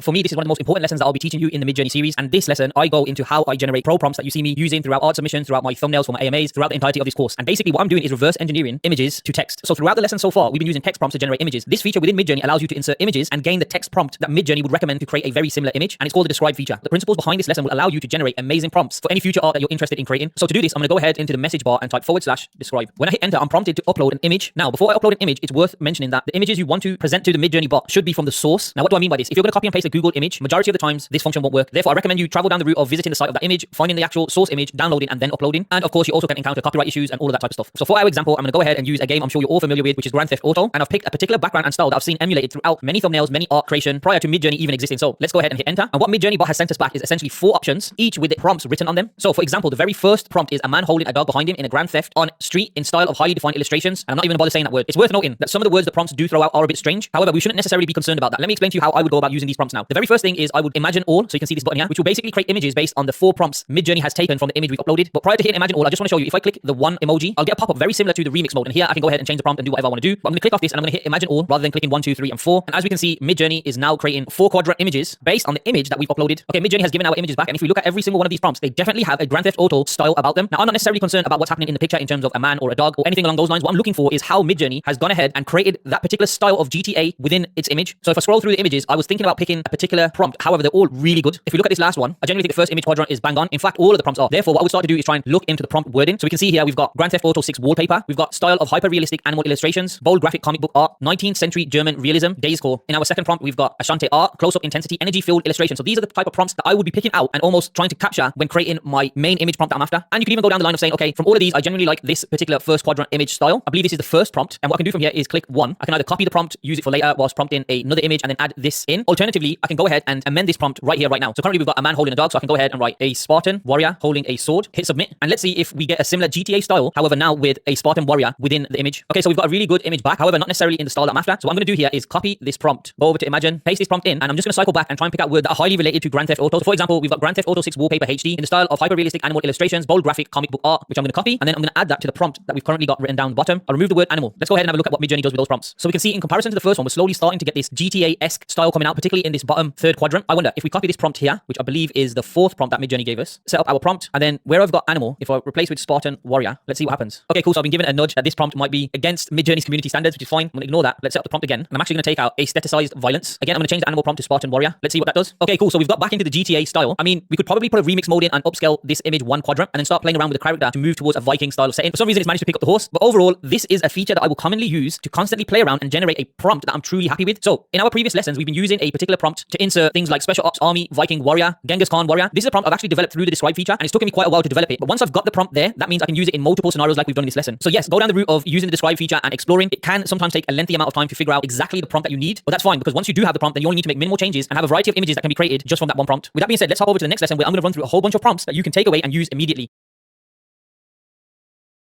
In this lesson, what I'd like to do is explore some pro prompting with you. Now, throughout this course, in the background, I've been generating and creating prompts, particularly for this lesson. And I suppose you could say this is not really a lesson, it's more of a creativity session. I'd like to explore some of the prompts and hopefully you can use these prompts as well for your own creations. And what better way to start than where we previously left our lesson on the GTA style. Now, I believe I've managed to push the prompt in a manner that reflects the GTA style to its core. And funnily enough, the word that I needed was GTA Vice City. For some reason, Midjourney seems to pick up Vice City a lot better than GTA 5. So I'm going to set up my prompt. And what I've essentially got is GTA Vice City, Grand Theft Auto style, space, standing in front of space, extremely detailed, high quality pink and purple theme. Now I'm going to write a man in a suit standing in front of a, let's go with helicopter, which is extremely common in GTA 5 or GTA Vice City, whichever one you played. I'll copy and paste that, hit enter, and I'm going to do the same prompt again, but this time what I'm going to do is change the colors. I should have put these in brackets as well. It doesn't necessarily need to be a pink and purple theme. You could go with a blue and purple theme. Let's go ahead and throw in the same prompt again, but this time I'm going to do --S1000, and rather than a man in a suit, we could do a female wearing a baseball cap, and we could change the word helicopter to standing in front of a Impala, and the color choice I'd probably pick is pink and yellow. Let's go ahead and hit enter. The previous two prompts have come back, so we can see this actually nails the GTA style of image a lot more, particularly this one in the top right hand corner. And the great thing about Midjourney is it picks up the concept of Grand Theft Auto, and as you can see in each of these quadrants, the man is holding a firearm, and as you can see where I've changed the prompt to a female wearing a baseball cap, this genuinely looks like a loadout screen from GTA. Of course, you can go ahead and upscale, but yeah, I'm quite pleased with that prompt. Moving on, let's have a look at the next prompt I'm going to give you access to play around with, and let's try and keep it quite simple. I'll load up my prompt, and what I've basically gone for is super realistic photo space with blood-covered face in a fierce battle. So in the first space, I'm probably going to write a particular character. Let's go with Leonidas, as I've used him quite extensively throughout this campus, and then I would write Spartan Warrior, hit enter. Okay, funnily enough, that prompt has come back as potentially being against the community standard. I'm not going to go ahead and appeal, just a long-winded process. I'll dismiss the message. Let's go ahead and re-prompt this. So if I write Leonidas Spartan, I think it might be blood-covered face. I'm just thinking what else could I use instead of blood. Let's check this out. Yeah, it definitely is the prompt behind blood-covered face. It was working when I did this a little while back. So if I remove blood cover face and just leave in fierce battle, let's have a look at that. Let's copy that prompt, set up another prompt. This time I'll use --S1000 --. Gonna add a bit of chaos, probably go around about 80 chaos, hit enter on that. And just to show you the versatility of this prompt, let me just quickly put in the same prompt again, but rather than Leonidas, I'm gonna write Viking Warrior, hit enter. And the very first prompt has come back. You can see we've got this really cool looking Spartan Warrior. And of course, again, you can upscale, you can change the aspect ratio depending on what you want to do. With the S1000 and the chaos applied, this looks really good, particularly this image in the third quadrant and even the fourth quadrant. Let's go ahead and upscale some of these. I quite like this one in the fourth quadrant for the GTA, so let's upscale 4. And then for the Spartan one, I quite like the image in quadrant 3, so we go ahead and upscale quadrant 3. And then we've had a Viking one come back again, looks really good. These are great portraits, particularly this image for quadrant 4. Of course, you can go ahead and re-roll and adjust and tweak these prompts as much as you want. But overall, I'm quite happy with those 3 images. It's worth me pointing out that in this new version that we're currently playing around with, we have a zoom out function. So you can zoom the image out 1.5x or you can zoom the image out 2x. I'm going to do this on the Spartan image. So if I zoom out 1.5x on the Spartan image and then go ahead and zoom out 2x, whilst Midjourney is processing those prompts, it's worth me noting out that if you do plan to use these prompts, always try and keep your client or your project in mind. And then that way you can adjust your prompts accordingly. So I know that the whole masculine male narrative and the whole kind of old school warrior theme works really well for a lot of the work that I do behind the scenes with the Cobra team. In your case, it could be completely different. That doesn't mean the prompts won't work. It just means that you need to tailor the prompts that I'm giving you in according to whatever you are trying to achieve. So Midjourney's kicked back those prompts, and as we can see on the 1.5, it looks pretty good. We've started to see some expansion happen. We can see this fist coming into play on this image here. And then on the 2.5, we go even further back where we can see the Spartan warrior is now holding a spear, and it does genuinely come in handy. For example, if I'm using an aspect ratio of 16:9 and the portrait image is too close, then the zoom out function can really help. You also have the ability to use a custom zoom. So for example, if I wanted to take the GTA prompt that we've used and click on custom zoom, you can see that this zoom out box that's already appeared has a -- zoom too. So you don't necessarily need to hit custom zoom. You can already factor in the -- zoom prompt in your request to Midjourney. Okay, let's step it up a notch. So it's not uncommon that some of the narratives that Andrew Tate might say involve speaking on a prime minister or a president or a government. So I've got another prompt here, which I really like. It's kind of this caricature anime style, and it's super relevant for some of the projects that I create. Let's load up the prompt. How this has been pieced together is the prompt has a blank space, so you can insert a president's name as an example, and then from there it's taken a particular anime style or artist, I should say, which is Hosoda Mamoru, who does this great expression style of anime. Then that's coupled with smug expression, vibrant 8K, of course, American flag background, highly detailed, fully body shot. So of course, I'm going to go ahead and type in Donald Trump --S1000, and I might even throw in a bit of chaos here just to see what happens. So C50. Whilst that's been created, let's go ahead and load up the prompt again. But this time I'm going to remove the chaos and add an aspect ratio ratio of 9:16. So the first prompts come back, and I think I'll probably re-roll or definitely look at variations. It's not necessarily hitting exactly what I want. Maybe we can try another president. Let's go with Barack Obama and see what that kicks back. The 9:16 prompt has come back and it's done an awesome job. I genuinely could see me using this image in the second quadrant in a potential TikTok or Instagram reel. Let me just upscale that. And the Barack Obama prompt has come back as well. Pretty good, especially the third and fourth quadrant. But have a look at this. This is a really great depiction of a smug expression of Donald Trump. So another prompt for you to freely use in your creations. I'll just paste my prompt, and what I've got here is a very versatile prompt. I think a lot of you should take this and use it in whatever project or creation you might be executing in relation to AI art. But essentially the only gap is you being able to describe a particular character, a particular person doing some type of work. I mean, it could be a doctor, it could be a marine, it could be anyone, but the prompt basically compromises of person who works as a, let's do mad scientist, since we're playing around, living a very epic action scene, and characteristics of him, very epic, very realistic, high quality, impressive, contrast, saturation, incredible tint, good image filter, brightness, good lighting, full body, random background, dark environment, negative environment, action, 32K, unique. And what I tend to find is with this particular prompt setting, the quality should be around about 750 rather than 1000. I'm gonna go ahead and hit enter. And as always, a lot of these prompts have been reverse engineered. They're kind of words that have been pulled from different images around the community. And for all of you watching this lesson, you can go ahead and use them as much as you want. Again, just showing the versatility, I'm gonna remove mad scientist and write spec ops army marine, hit enter. Midjourney bot has given us the results for our mad scientist, and look at this. This is absolutely fantastic. Let's upscale this image in the fourth quadrant. We've got our upscale back, and we've also got our modified spec ops army marine prompt back. These look really good. Although remember what I said in one of the previous lessons, sometimes Midjourney will struggle with eyes, fingers, and feet. So take a look at this image in the first quadrant. The eyes look completely off key. We might be able to resolve that by upscaling the first quadrant, which I'm gonna go ahead and do. And let's have a look if we manage to resolve that issue. No, we don't. We probably could create some variations, but those eyes seem extremely high and in the wrong position. Nevertheless, that's a really good prompt for you lot to go ahead and explore with. Now let's take it up a notch again. We're diving more and more deep into prompt engineering and how to write a very structured prompt. And this one's gonna be slightly more complicated, but again, it's there for you to use. I'll load up the prompt, and here we go. It's more related to sports. Again, as you can imagine, the projects or the works of art that I would be highly interested in when it comes to the client I work with would be something related to boxing or kickboxing. So here I've got a blank, which I'm gonna put boxing. Actually, I'm not. I'm gonna remove the word player and write a boxer in. I'm gonna put colors here, right? I'm not gonna put a boxing ring. I've got that prompted later into the whole sentence. So a boxer in red and black. I'll put jersey, but you can remove that depending on what you're doing. I've got my artist style. I've got art station contest winner. I usually go with sci-fi sports because what I'm looking for is something really kind of futuristic here, and you'll see that throughout the prompt. Highly detailed, textured, 8K with boxing gloves, standing in a boxing ring, epic pose, champion, holographic display, smoke and debris, dynamic lighting. So that's me kind of looking for this cloud or smoke type of effect. Anyone who has worked with this in real life, usually what we would try and do is use smoke machines either side of the subject and then go ahead and take a camera shot. Then from there, I'll put rainy weather, detailed 2D illustration, intense action scene, futuristic. And again, I'm just personally going to fill this gap with sci-fi tech. Let's go ahead and hit enter. But as you can see, that prompt is a lot more complicated than the prompts we've used previously. Midjourney has come back with some really cool results. Definitely something I can see myself using, particularly the image in the first quadrant. So I'm going to go ahead and upscale that. But feel free to use this prompt and make sure that you add enough detail in what you're trying to capture. I've just gone through this lesson really briefly, adding 1 or 2 details in the areas that I think you should adjust the prompt. I'd advise you to go ahead and add as much detail and try and craft it in the exact way that you want.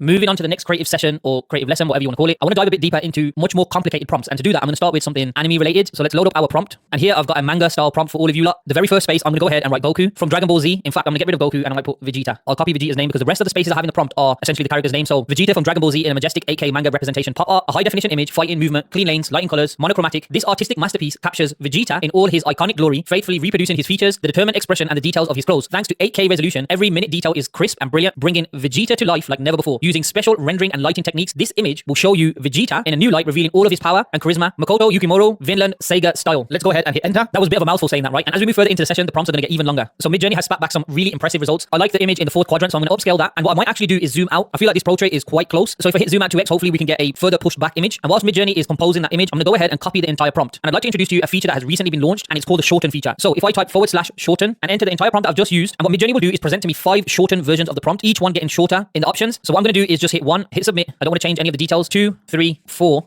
and 5. We'll take a look at those in a little moment. But going back to the zoom 2x, Midjourney's done exactly what I wanted it to. For me personally, I quite like the second quadrant image, so I'm going to go ahead and upscale that. Midjourney has given back our 5 prompts, or shortened prompts I should say. And if we look through them, they look very representative of what we initially prompt. I'm actually quite surprised, particularly with the most shortest prompt. They look pretty good. However, it's not necessarily what I was completely going for. But check the prompt out. Vegeta, Dragon Ball Z, 8K manga representation, pop art, colors, monochromatic, very simple prompt. And even here, we've got an even simpler prompt, right? Whereby I do really like this third quadrant image. And the prompt is Vegeta, K manga, pop art. However, I do feel like the first shortened prompt is as close as it gets to the original prompt that was written out. And this again is a pretty simple prompt. But that's a really cool way to shorten the prompts, and it's something definitely worth exploring. So let's go ahead and do another prompt. And what I actually want to do here is lean into the matrix concept. So there's only one blank within this particular prompt. I might actually avoid saying everything. I'm going to write in the blank I, but essentially the prompt itself captures the idea of digital artwork with green numbers and letters. It has the black background, almost like a central AI element to it, and a combination of like neon colors. And I've used the word futuristic throughout the prompt. Let's go ahead and hit enter. And at the same time, I'm going to copy the prompt and shorten it just to see the results that Midjourney comes back with. Okay, so our initial prompt has come back and it looks really cool. I've used the word I here, and that's why I've got this kind of matrix conceptualized idea within a I. And what I'll do is just to show you the versatility of this prompt, I will use something other than I. However, if we look at the shortened prompts that have come back, it's done an absolutely fantastic job. So here's one example, 2, 3, 4, and 5. So I do think the shorten feature is actually really good at capturing the large prompt and removing some of the fluff. Let's go ahead and set up our prompt again. And rather than having futuristic eye, let's put something like Cobra and see what that does. So whilst that's loading up, I'll go ahead and read out the prompt to you so you can use it if it's something you'd be interested in using for the future. So the prompt reads, create a captivating digital artwork featuring a centered, stylized, futuristic Cobra. Cobra would be the word you'd remove. the next creative session or creative lesson, whatever you want to call it, I want to dive a bit deeper into much more complicated prompts. And to do that, I'm going to start with something anime related. So let's load up our prompt. And here I've got a manga style prompt for all of you lot. The very first space, I'm going to go ahead and write Goku from Dragon Ball Z. In fact, I'm going to get rid of Goku and I might put Vegeta. I'll copy Vegeta's name because the rest of the spaces I have in the prompt are essentially the character's name. So Vegeta from Dragon Ball Z in a majestic 8K manga representation pop art, a high definition image, fighting movement, clean lanes, lighting colors, monochromatic. This artistic masterpiece captures Vegeta in all his iconic glory, faithfully reproducing his features, the determined expression and the details of his clothes. Thanks to 8K resolution, every minute detail is crisp and brilliant, bringing Vegeta to life like never before. Using special rendering and lighting techniques, this image will show you Vegeta in a new light, revealing all of his power and charisma. Makoto Yukimuro, Vinland Sega style. Let's go ahead and hit enter. That was a bit of a mouthful saying that, right? And as we move further into the session, the prompts are going to get even longer. So Midjourney has spat back some really impressive results. I like the image in the fourth quadrant, so I'm going to upscale that. And what I might actually do is zoom out. I feel like this portrait is quite close. So if I hit zoom out 2x, hopefully we can get a further pushed back image. And whilst Midjourney is composing that image, I'm going to go ahead and copy the entire prompt. And I'd like to introduce to you a feature that has recently been launched, and it's called the shorten feature. So if I type /shorten and enter the entire prompt that I've just used, and what Midjourney will is present to me 5 shortened versions of the prompt, each one getting shorter in the options. So what I'm going to do is just hit 1, hit submit. I don't want to change any of the details. 2, 3, 4, and 5. We'll take a look at those in a little moment. But going back to the zoom 2x, Midjourney's done exactly what I wanted it to. For me personally, I quite like the second quadrant image, so I'm going to go ahead and upscale that. Midjourney has given back our 5 prompts, or shortened prompts I should say. And if we look through them, they look very representative of what we initially prompt. I'm actually quite surprised, particularly with the most shortest prompt. They look pretty good. However, it's not necessarily what I was completely going for. But check the prompt out. Vegeta, Dragon Ball Z, 8K manga, representation, pop art, colors, monochromatic. Very simple prompt. And even here, we've got an even simpler prompt, right? Whereby I do really like this third quadrant image. And the prompt is Vegeta, K manga, pop art. However, I do feel like the first shortened prompt is as close as it gets to the original prompt that was written out. And this again is a pretty simple prompt. But that's a really cool way to shorten the prompts. And it's something definitely worth exploring. So let's go ahead and do another prompt. And what I actually want to do here is lean into the matrix concept. So there's only one blank within this particular prompt. I might actually avoid saying everything. I'm going to write in the blank I, but essentially the prompt itself captures the idea of digital artwork with green numbers and letters. It has the black background, almost like a central AI element to it, and a combination of like neon colors. And I've used the word futuristic throughout the prompt. Let's go ahead and hit enter. And at the same time, I'm going to copy the prompt and shorten it just to see the results that Midjourney comes back with. Okay, so our initial prompt has come back and it looks really cool. I've used the word I here, and that's why I've got this kind of matrix conceptualized idea within a I. And what I'll do is just to show you the versatility of this prompt, I will use something other than I. However, if we look at the shortened prompts that have come back, it's done an absolutely fantastic job. So here's one example, 2, 3, 4, and 5. So I do think the shorten feature is actually really good at capturing the large prompt and removing some of the fluff. Let's go ahead and set up our prompt again. And rather than having futuristic eye, let's put something like Cobra and see what that does. So whilst that's loading up, I'll go ahead and read out the prompt to you so you can use it if it's something you'd be interested in using for the future. So the prompt reads, create a captivating digital artwork featuring a centered, stylized, futuristic Cobra. Cobra would be the word you'd remove. Alternatively, you can depict a brain made out of intricate circuits. Set the backdrop as a matrix-like binary code with green numbers and letters against a black background at the bottom of the composition. Utilize dark shades such as a black for the overall background to create a sense of depth and contrast. Emphasize the main AI element and accompanying text with bright neon colors, like a vibrant shade of green to make them visually striking. To enhance the futuristic theme, scatter small icons or images such as a laptop, gear, or light bulb around the central AI element. The combination of dark shades, bright neon colors, and futuristic elements will create an engaging and visually dynamic prompt. Okay, so Midjourney has come back and given us something quite creative. In my mind, I was thinking of an actual Cobra. However, you can slightly see the features of a Cobra, specifically relating to the eyes of these images. However, I can also understand how Midjourney has moved in this direction because we did use the word futuristic, and I guess it could make sense. This is almost like a Cobra AI bot. Okay, so let's hop into the next session where I'm going to be exploring one final prompt, and it's a good one. For our last creative session, I'm going to go ahead and explore a very deep or long-rooted prompt, and it's a unique one because I remember specifically within our campus we have quite a few car fanatics, so I've gone ahead and created. For our last creative session, I'm going to go ahead and explore a very deep or long-rooted prompt, and it's a unique one because I remember specifically within our campus we have quite a few car fanatics, so I've gone ahead and created a prompt that you can use for any vehicle and show off some AI art. So let's set up our prompt, and I'm going to paste the prompt in. Now bear with me before you all freak out. I will try and break down this prompt as much as possible. So the very first thing is I'm going to include a car. So in this case, I'm going to choose a BMW M5 competition, and I've left a second bracket there where you can go ahead and perhaps include some particular styling of the car. So what I'll do is I'll make it a race car with wide body kit, and then from there I've got the rest of my prompt, which is highly related to the camera angle and the camera shots, along with exquisite detail, dynamic pose, cinematic color grading, portrait photography, shot at a 50mm lens, ultra wide angle, depth of field, highly detailed, beautiful, color coded, insane details, intricate details, beautifully color graded, cinematic color grading. So I'm using those words repetitively because I want Midjourney to take this down the route of a car that's not necessarily AI looking, but rather it's been shot in a place where a person has set up the car in a particular style or manner. And then I've included things like shutter speed, I've included the f-stop, white balance, the super resolution, and then I've also included things like Pro Photo RGB, and I've specified particular parts of the car that I'm interested in, so the half real light. I've included lighting, cinematic lighting, glows, shadows, shimmering, post-production, because the best images we see of vehicles are usually ones that have insane detail and intricate post-production techniques applied to it. So let's go ahead and hit enter. And what I'll actually do is pull the entire prompt and of course use the shorten function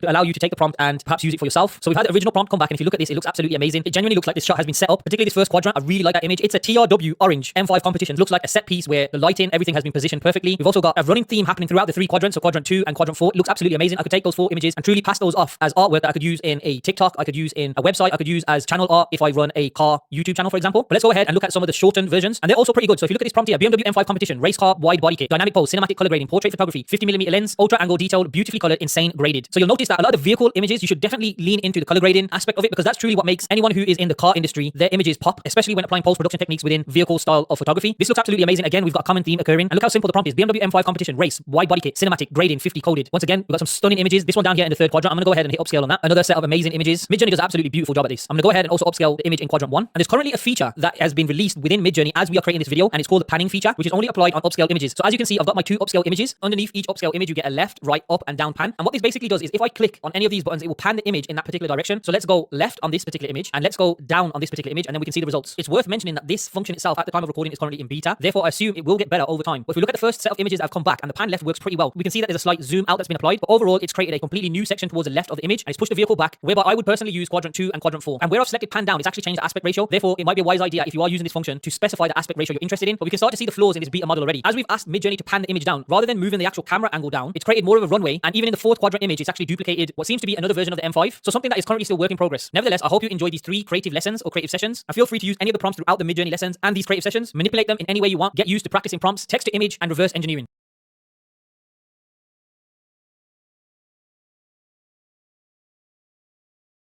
It's time for the lesson you've all been waiting for, which is the infamous face swap. Now, this seems to be a very sought after lesson, and that's simply because a lot of information out there on the internet is full of fluff. It's really not that complicated, which is why I'm going to make this lesson very short and very direct to show you just how easy it is to face swap any image that you've generated within Midjourney. So at this point, you should already have your own server created with the Midjourney bot inside. Then from there, what I want you to do is copy the link beneath this video and paste it into your browser. Upon hitting enter, you'll be greeted by this page, which is basically another bot. It's called the Insight Face bot, which you will then add to your server. As you can see, I've got my server selected here. I'm going to go ahead and hit continue. Then from there, I'll hit authorize, verify that I am a human, although I have been called an artificial intelligence bot quite a few times. But if I head back over to my server, over on the right hand side of the screen, I can see the Insight Face swap bot has been added. Then from here, what you want to do is save an image of the face that you're interested in swapping. And to do that, I'm going to hit / save ID, hit enter, and I'll go ahead and upload the image that I want. So I've dragged in an image of Andrew, and then beneath you can see where it says ID name. I'm going to click in here and name the ID Andrew, hit enter. From here, the Insight Face bot has confirmed that the ID name Andrew has been created. So let's go ahead and select some of the images that we've been using throughout this course. I do like this image quite a lot. Therefore, I'm going to right click and save image as. So with that image saved, I'm going to type / swap ID. Now here I get 2 options. The very first is to write the ID name, which in this case is Andrew. Then I'm going to drag and drop or click and upload the AI image that I've generated. So you've just seen me save this image, and you've also just seen me create an ID named Andrew. Hit enter now. The Insight Face swap bot will go ahead and process the AI image with the face of the saved image ID. So here we go. We can see Andrew's face has been added to this image. It probably could be finessed a bit better, and sometimes you need to take into consideration the angles of the AI image that you're using. However, overall, it's pretty good. Let's do another one, but this time I'm going to use an image of T. So once again,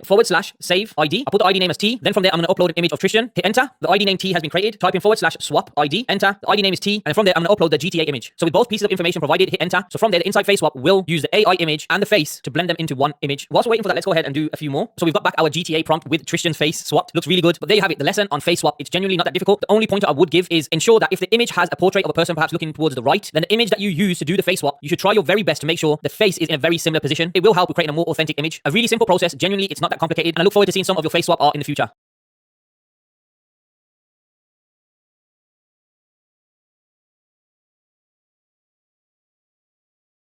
For some of you, this might come across as an advanced lesson, especially if you're not familiar with any photo editing. However, I'm still going to run through the lesson because there's multiple requests I've had from students who are interested in having more than one face swap on an image. So here I've got an image with 2 characters. I'm going to go ahead and save this image. With the image saved, I'm going to go ahead and swap ID, Andrew, attach the image, hit enter, and then I will do the exact same process with the exact same image. However, with a different ID. In this case, we'll use Tristan.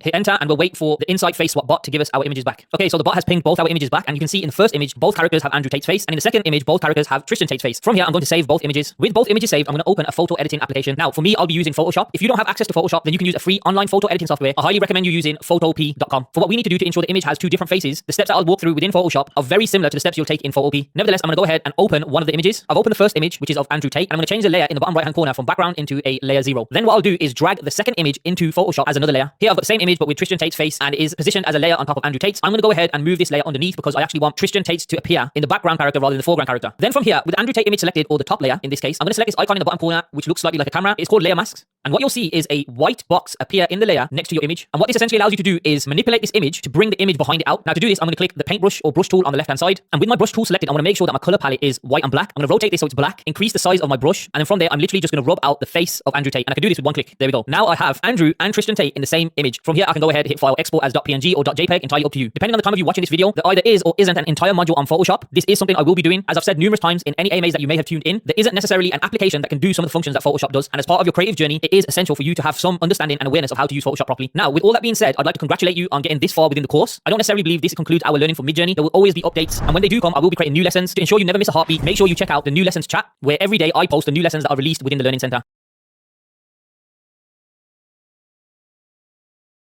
This will be the start of the lessons for Midjourney's newest features and updates. This section will continually grow as Midjourney puts out new changes for its service. I'm going to start by just quickly showing you the version 5.2 model. According to Midjourney, this model produces more detailed, sharper results with better colors, contrast, and compositions. It also has a better understanding of prompts than other models and is more responsive to the full range of the stylized parameter. So let's head over to Discord and test this out with one of Pope's prompts for realistic photography. So here I have his Leonidas prompt, a super realistic photo, Leonidas, Spartan Warrior, in Fierce Battle 4K. And in this one, I'm just going to do -- version 5.1 because I'm currently in version 5.2. Then I'll do the same thing without version 5.1, meaning it will be version 5.2, and hit enter. All right, so here are the images for the version 5.1 model. You can see they look just like the ones that Pope made in the Creative Session 1 lesson. And here are the images for the 5.2 model. And while there isn't a huge difference, as Midjourney claimed, the details are a bit sharper, which I do agree with in this image. And it said it had a better understanding of the prompt. And technically, we only prompted Leonidas itself in a fierce battle. So I feel like these images portray more of a sole focus on Leonidas. And we do have some stuff going in the background as well for him in the fierce battle. This one definitely has some more elements of maybe being in a fierce battle with the texturing going on in the background and foreground. But this is a relatively simple prompt, so it may be hard to pick out the exact differences between the two models. It also claimed that version 5.2 is more responsive to the stylized parameter. So let's explore this now. Let's try this image with -- S500 with the 5.2 model and -- S1000 with the 5.2 model. So here are the two sets of images for these two values, 500 and 1000. And I just want to note, the more you crank up the stylized number, the less the images will listen to your prompt. So that's why in the second set with stylized 1000, it looks less like a Spartan Warrior. Like here we get a woman, it's not really Leonidas. Here we do get some Spartan elements, but overall it doesn't look like the original images we depicted without the stylized function. This one is stylized 500, so we do still get a bit of the Spartan feeling with the helmet, but let's check out what this looks like with stylized 250 to prove this theory. As you can see, we're now much closer back to the Spartan kind of helmet aesthetic, and I actually quite like this one on the bottom left with the glowing eyes. I think that's pretty cool. But anyway, this shows how responsive the 5.2 model is. Let's check all three of these values again with version 5.1. All right, so here are the images with stylized 250 with version 5.1. Here's stylized with 500 in version 5.1, and here's stylized with 1000 in version 5.1. As you can see that while the stylized does change between the images a bit, the overall aesthetic and themes in the images are pretty much the same. We get that strong Spartan look in each image, and you can see how much more responsive the 5.2 model is to the stylized function. While you may like the images in the 5.1 model better as they're more closely Spartans, the 5.2 model does do what it claims to do and has a big change to each value of the stylized function.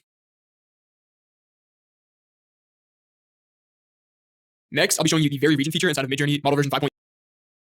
Next, I'll be showing you the very region feature inside of Midjourney model version 5.2. This is essentially an in-painting with an image that you've upscaled. So in Discord, I'm going to use this prompt that I came up with here. A lightning samurai facing dragon, a striking samurai clad in shimmering armor, electricity crackling around his blade, confronts a colossal dragon, it scales like midnight, eyes ablaze, blah, blah, blah. This is just a detailed Midjourney prompt. That should give us some pretty cool results. So let me cue that. All right, so I quite like the images in quadrant 2 and 3. Let me go ahead and upscale the image in quadrant 2. Okay, so you can now see that we have the option to vary region here. So if you click this option, you are now able to do two things. You can simply drag a box somewhere, and this is the region that will be in-painted, or you could take a lasso tool and just drag around the area that you want to outline, and you can just kind of ignore what the gray area is doing in the meantime. As you can see, I'm just very roughly going around the edges of this character. And once you're done, you will have your character outlined. You can see this is not perfect, but you can see what the tool can do. So I'm just gonna take the square and go around my character. Then I'm gonna change this prompt to just have misty, fiery glow, and then we'll recue the prompt. For this, I was basically painting out the character to see what this image would look like with only the dragon. So as you can see, the second quadrant is a little off. It painted this lady in here, but in the other three, for the most part, we have a coherent image without the samurai man that was standing there before. It knows the context of the entire image and the style, so we can make a coherent image. I like the one in the fourth quadrant, so I'm gonna upscale that. And as you can see, we have the options to upscale it 2 times, 4 times, do the custom zoom, which you should already be familiar with, or this option to make it square. What the make square option will do is essentially take your image and convert it into an aspect ratio of 1:1. This doesn't shrink or crop the image, it actually builds out the image to fill out a 1:1 aspect ratio. So let's check this out. So as you can see, we now have 4 images that are in a 1:1 aspect ratio, and it does include the entire content of the original image. So this can be useful if you're trying to post your content on something like Instagram, where the medium for photos is 1:1 aspect ratio. It can also be useful in the future if you're trying to use some Midjourney images to train a LoRa or model. A lot of times you'll need images that are a 1:1 aspect ratio for that as well. If you don't know what a LoRa or a model is, this is covered in the Stable Diffusion Masterclass, so you can check that out.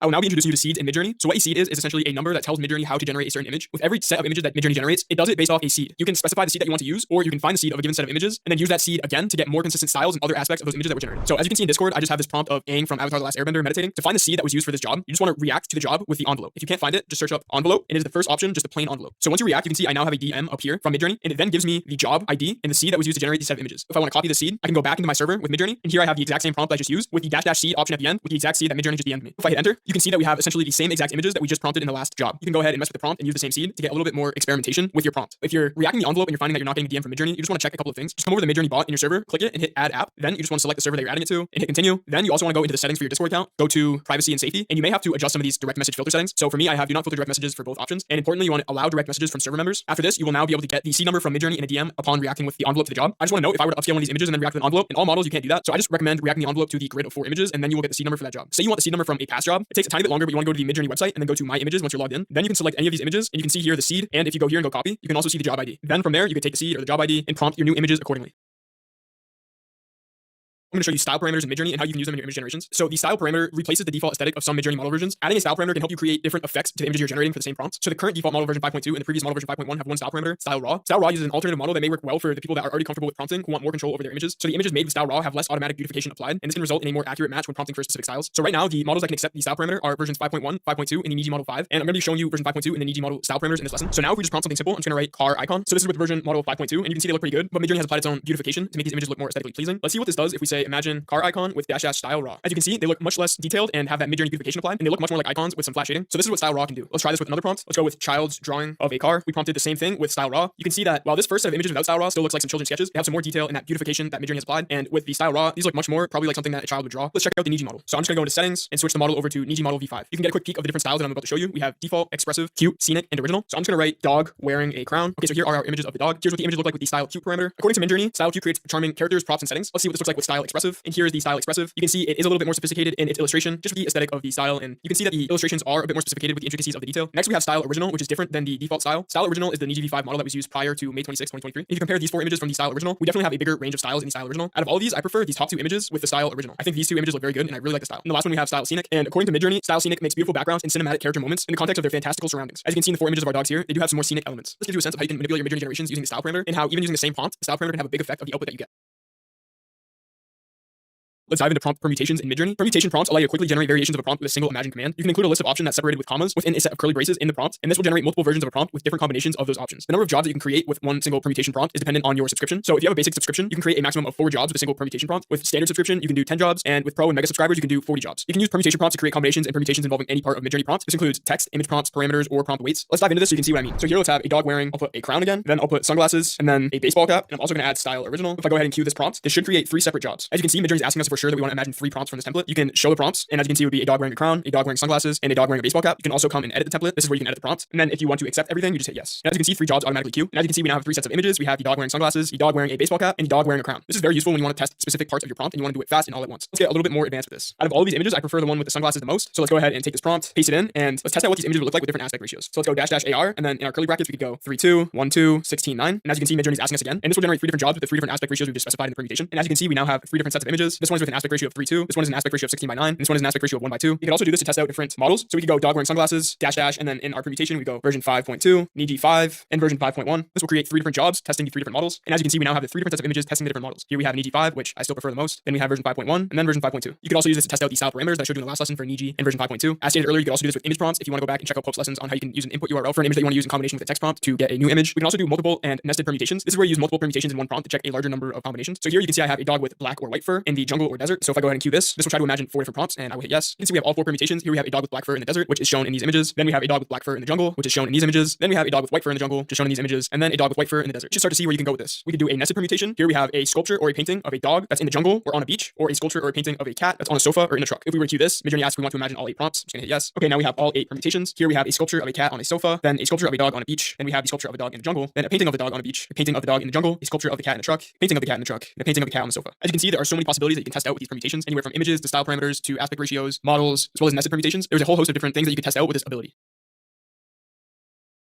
What style tuning allows you to do is take a style that you like and tune your Midjourney generations to use that style as consistently as possible. As of right now, this is only compatible with Midjourney model version 5.2. So let's get started. So how this works, you're gonna type in /tune into Midjourney, and then it will give you an option for a prompt. So what this will do is generate a quiz with a bunch of images, and you will select the ones that you like and you would like your style to be tuned towards. So here I'm just gonna type in 1990s retro anime screen cap. When tuning a style, it's important that you include an aspect ratio. This will reflect the aspect ratio of the images that you're gonna be tuning your style towards. So I'm just gonna include /AR 16:9 and then hit enter. Here it says we are creating a style tuner. We have 2 different options in these dropdowns. We have the style directions, which is essentially how many different options we want in the quiz to select from. I'm just gonna keep it at 16. That will give us 32 images, which is more than enough to play around with. And then we can select default mode and raw mode. You know from a previous lesson what style raw and style default is. I'm gonna keep it at default, as later on in the process we can switch to raw if needed. So then just go ahead and submit. And for style tuning, you do need to use fast hours. So it's gonna ask if we want to use 0.15 fast hours. I'm just gonna hit accept. As you can see, we now have 32 jobs that are being processed. When Midjourney's done setting up the tuner, you can see we have style tuner ready, and we can click the link here to access it. We have a whole host of the 32 grid images that it's given us. And there are 2 ways that we could choose for these images. We can compare 2 styles at a time, or we can pick our favorites from a grid. This will be all the same images, just in a larger grid format. I think I more prefer comparing 2 styles at a time. And as you can see here for the directions, each row shows 2 visual directions, and you only want to pick images you strongly like and skip all other rows. So here I'm just gonna go through. I like the images in this square, and I like the images in this one. I also like the style in this one. And I think that's it for the styles that I like out of these images. At the bottom, you can see what our style code is. And the best way to test this style is just to copy this prompt here. You can see we have the style code that it's giving us from here, and then just take it back into Discord. If I want to go imagine, we can paste our prompt in with our new style code and see what this looks like. And for this, you just want to make sure that you're in version 5.2. Okay, so here are our 4 images with our new style code, and I do really like the aesthetic of these images. They have that flat shading, retro 90s anime screen cap type feeling. So now what about our subject? Let's take our prompt, paste it in, and let's add Naruto in the front. Let's do permutations to do a little test to see what Naruto would look like with only our style code and what it would look like with our style prompt that we included in the code. So to do this, we would just add a curly bracket, put a comma, and at the end add a closing curly bracket. This will test Naruto with our aspect ratio and style code, and then Naruto 1990s retro anime screen cap with our aspect ratio and our style code. Hit enter. As always, it's going to ask if we want to imagine these 2 prompts. Hit yes. All right, so here is our first grid of images without the original prompt. prompt and only the style code. These look really good. I really like the aesthetic and they look like Naruto. And then here's our second grid of images with our original 1990s retro anime screen cap. And as you can see, it much more closely follows the style, but I think the images in the first one more follow Naruto. So while this does look more like retro anime, I think I'm just gonna stick with this one going forward. That is without including the prompt. So the point here is that the prompt is different from the style code. And if you want it to look most like the style aesthetic that you chose, then you would include the original prompt. Let's create a shortcut for the style code. This will save us a lot of time when wanting to use our tune style in our image generations. So you just want to go /prefer and select prefer option set. Here we can just give it a nickname. I'm just gonna type in RAS for retro anime screen cap. And then here you can see we have the option for one more. This is the value option. When you click it, this is where we will type the prompt. If you prefer the set of images with your original prompt, you would just highlight this, Command C, paste it in with your style code. So if you did prefer the second set of images, this is what you would type in. Since I only used the style code in the first set with our subject Naruto, I'm just gonna keep the style code in our shortcut. We can just hit enter and we have the custom option RAS set to this style code. If we were to imagine a new prompt, let's just type Superman --RAS and you can see we automatically have Superman with our style code. So while that's generating, I'm actually gonna create a shortcut for our tune style with the prompt as well. So I'm just gonna take this prefer option set. I'm gonna call this RASP for retro anime screen cap with the prompt, type in the value again, and now we have this as well. So let's just type in imagine Superman --RASP. And as you can see, our first set of images came out. I think these look pretty sick. We have Superman in that anime style, and I think these have a really good aesthetic to them.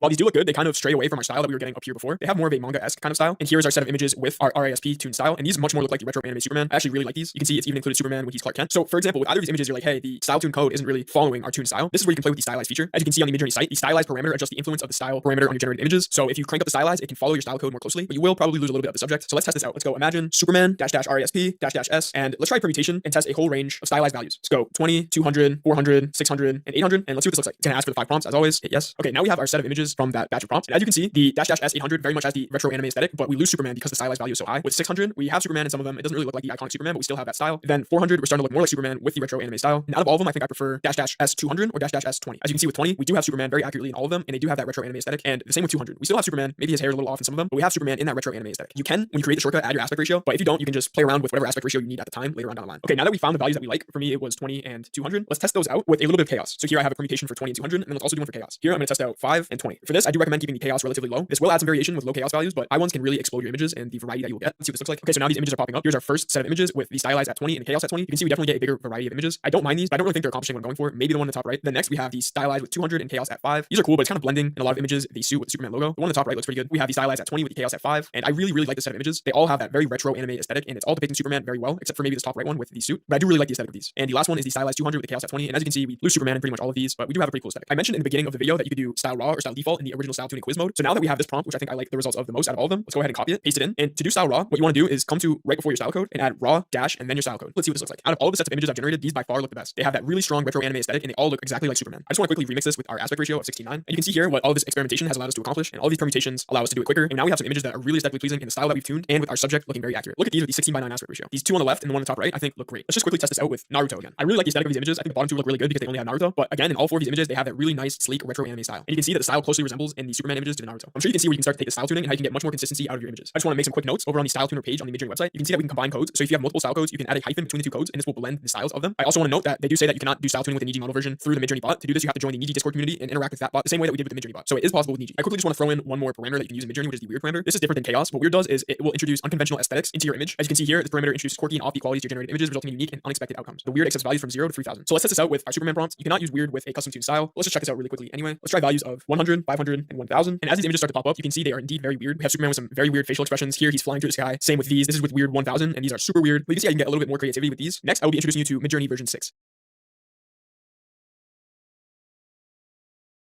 Let's check out Midjourney model version 6, which at this point is the newest version of Midjourney. As of now, it is still in its alpha mode. Let's quickly go over a description of the model from Midjourney itself. So as you can see here, what's new with the new V6 model is it has much more accurate prompt following, as well as longer prompts, has improved coherence and model knowledge, improved image prompting and remix, and minor text drawing ability, which is a big one. Overall, it's progressing similarly towards DALL-E 3. We have 2 new upscaling modes with subtle and creative. Both of them increase the resolution by up to 2 times, and these are the current features that are supported. We have the aspect ratio, chaos, weird, tile, stylized, style raw, the vary features, remix mode, blend, and describe, which currently uses the describe algorithm from version 5. But as you can see, soon pan, zoom, vary region, tune, and the newer describe version for version 6 will be coming out. And according to Midjourney, prompting with V6 is significantly different than V5, and we will need to relearn how to prompt. It is much more sensitive, so we don't need to include filler words such as award-winning, photorealistic, 4K, 8K. So let's check this new model out. I'm just going to take the example prompt that it gives us here to check out this new text drawing ability. To enable version 6, you can go into your settings and enable it that way, or you can just do what I'm about to do and add --V6 at the end of your prompt. And as you can see now, we have 2 different versions of the Hello World sticky note, and it draws the text completely accurately. It also has some pretty cool beautification aesthetics applied to it. And obviously, if we were to prompt this into Midjourney version 5.2, it would not be able to do this. So anytime you want text to be included in your images, you would just put the text that you want included into quotations. So you can see here it's a photo of the text Hello World written with a marker on a sticky note. Let's take our Superman prompt and get a comparison of what it looks like in versions 5.2 versus version 6. So that's what I've just done. I've queued up the same prompt twice. You can see the only difference is that this one is in version 5.2 5.2, and this one is in version 6, which I've done by just adding --v6 at the end. And what I want you to notice is that in the set of images from version 6, it much more closely follows the retro anime screen cap style that we prompted. I mean, check out the ones in the bottom left and the top left. They have the lack of a color palette, which was very common with those 90s animes. And while you may find the top ones more aesthetically pleasing, these have more of a newer kind of anime screen cap style, where the ones from V6 have the retro style that we prompted. Let's go ahead and do both these images again, but without style raw. And here they are. And again, both sets of these images may be a bit more appealing, and that's because we don't have style raw and it has a little bit of that beautification applied. But again, look at the aesthetic in the version 6. All of it has that very retro anime feel versus this top version, which looks good, but it has the newer kind of anime aesthetic. And that's not what we prompted. So as you can see, version 6 is much better at listening to our prompt and adhering to it. The next thing I want to show you is how the seed is much better in version 6. So if we go ahead and react to this message with an envelope, we will then get our DM from Midjourney saying this is our seed. Go ahead and copy this. Go back into our Midjourney server. We have our seed. Let's copy our prompt again. We can now see what the stylized values do to these images much more closely. While the seed before was kind of lackluster, we can now mess with these stylized values and you'll notice that the images stay a lot more consistent and we can analyze more what the stylized value is doing. So let's crank this up to 1000. We'll do another one with 500, one with 200. We'll look at the detail in all of these images. And as you can see in this image in the top left, we have the Superman close up with water droplets, and that is with the stylized at 1000. Here we dropped it to 500, but we still get the Superman close up with water droplets. It just has a different aesthetic. The seed is much more staying consistent and we're seeing what the stylized value actually does. The images don't stay in the same spots except for this one in the top left, but I just want you to notice here we have the Superman with the close up kind of depth of field effect and the city in the background. That would correspond to this one up here with stylized 1000. Here we have Superman with the kind of down angle a little bit from the side with this city building kind of thing in the background. Same goes for up here. And down here again, we got Superman with 200, we got some rain droplets, and you can really see what changing the stylized number really does. As you saw in the version 6 announcement in the Midjourney Discord, it said we would have to relearn how to prompt in version 6. And since it is so similar to DALL-E 3 and how it can follow all the different aspects of your prompt, produce text, etc., I had a thought of, well, why don't we take some of the prompts from DALL-E 3 itself and see how they perform in Midjourney? So if we head over to DALL-E 3, here's a chat where I made a bunch of these cool samurai lightning images. So I'm just going to take the prompt from this specific image and let's take it over to Midjourney and see how it performs. And at this point, I have switched over to version 6 as my default, so I don't have to keep typing -- version 6 at the end of each prompt. And I'm just going to add an aspect ratio of 16:9. And now just take a look at these 4 images. These are stunning, and it picks up on the aspects of our prompt to a fine pin. We have the subtle lightning glow, the samurai, complete minimalistic style. These images are truly stunning. And then let's see how this performs with the same exact prompt in version 5.2. And here we go. These images are still nice, but they don't compare to the other ones. I mean, there are several elements in these images that are off. Kind of like here, the sword is huge. We have this random glowing thing here. They just don't really add up to what the others had just produced. I mean, check out the level of detail and how much better the aesthetics are in these version 6 images. I'm gonna try out this other one I got from DALL-E. It's symmetrically designed, wide aspect split screen artwork. On the left, a light skinned blonde samurai subtly glowing with yellow lightning stands side on in a peaceful stance, eyes softly glowing with electricity. Facing the right, faint yellow electric arcs envelop him. His luminous sheathed sword signifies serenity. Serene backdrop on this side exudes tranquility. On the right, a mirrored stance of a dark skinned samurai in a silhouette charged with faint black lightning faces the left. His eyes blaze with electricity intensity, signifying raw emotion. Faint black electric tendrils encircle him, and his shining sword mirrors the left's tranquility. Both backdrops subtly reference anime screen caps, revealing grand details, complemented by a depth of field foregrounding a shadowy forest scene. Japanese lettering adorns the edge of the artwork. And just look how stunning these images are. Check out this one on the bottom right. We have the Japanese text, we have the perfect split screen. The anime aesthetic in these is crazy. And compared to DALL-E, I think the overall aesthetic of these images is better, considering that it's applied the beautification to it. Let's check out what this would look like with style raw. So I'm just gonna remix it and add style raw. In my opinion, these are even better. This one on the top right is fantastic. The way these two samurai are looking at each other with the glowing eyes and the electricity on each side looks amazing. This one on the top left as well. I'm gonna take this opportunity to upscale the image in the second quadrant. This gives me the chance to show you the 2 new features for version 6, which is upscale subtle and upscale creative. So I want you to think of upscale subtle as a pixel upscale, where this will just take this actual image and just upscale the resolution, not changing any features. And upscale creative is a latent upscale, which I want you to essentially think as taking this input image and generating a new image that is strongly based on this one. It will introduce some new details and may enhance some aspects of the image. So let's test both of these out. First, I'm gonna upscale creative, then I will upscale subtle. Okay, so first, here's the image that has been upscaled subtly. As you can see, it's the same exact images. All the details of the image are the same. It has just been increased in resolution. Here's the image that's been upscaled creatively, and while it is mostly the same, some details are different. You can see the eyes are not glowing as much. The strength of the electricity is not the same, and the other image is much more erratic. We now have some text down here. The lightning spewing off the dark samurai's back is a bit different. As you can see, the lightning is much stronger and more erratic. And overall, I definitely prefer the original one that was upscaled subtly. I don't think the creative upscaler does too many favors when adding new details and taking away others, but this is something that you should play with each of your image generations, as you can get some good results with the creative upscale. So next, I upscaled this other image, and I just want to show you the differences between very subtle and very strong. So here's very subtle, and as you can see, we have pretty much the same elements of the original image with slight variations. The biggest difference is the one in the bottom left. We just have the 2 samurais that are facing the same way. They don't look bad. They're more or less the same image, just with slight differences. And then here is the one that was very strong. The very strong took much more creative liberty in generating each of these images, and I think overall these each look much better. We get some really cool and creative details in all of these images. I mean, I love the way the black lightning is kind of like drifting off into the air off the samurai's hair. Just all the aspects of these images look very appealing. Let's test this prompt out with version 5.2, and here's the exact same prompt with version 5.2. You can see we do get a little bit of split screen action, and we do get some aspects of a dark and light samurai. I think these images speak for themselves in terms of comparison with version 6. They are just not very appealing versus version 6, where these images look amazing. I'm sure now you're starting to see the power behind Midjourney version 6, and this is still in alpha mode. As this model gets improved upon and gets better at generating text and adhering to different aspects of your prompts more, we're gonna get even more and more utility out of it.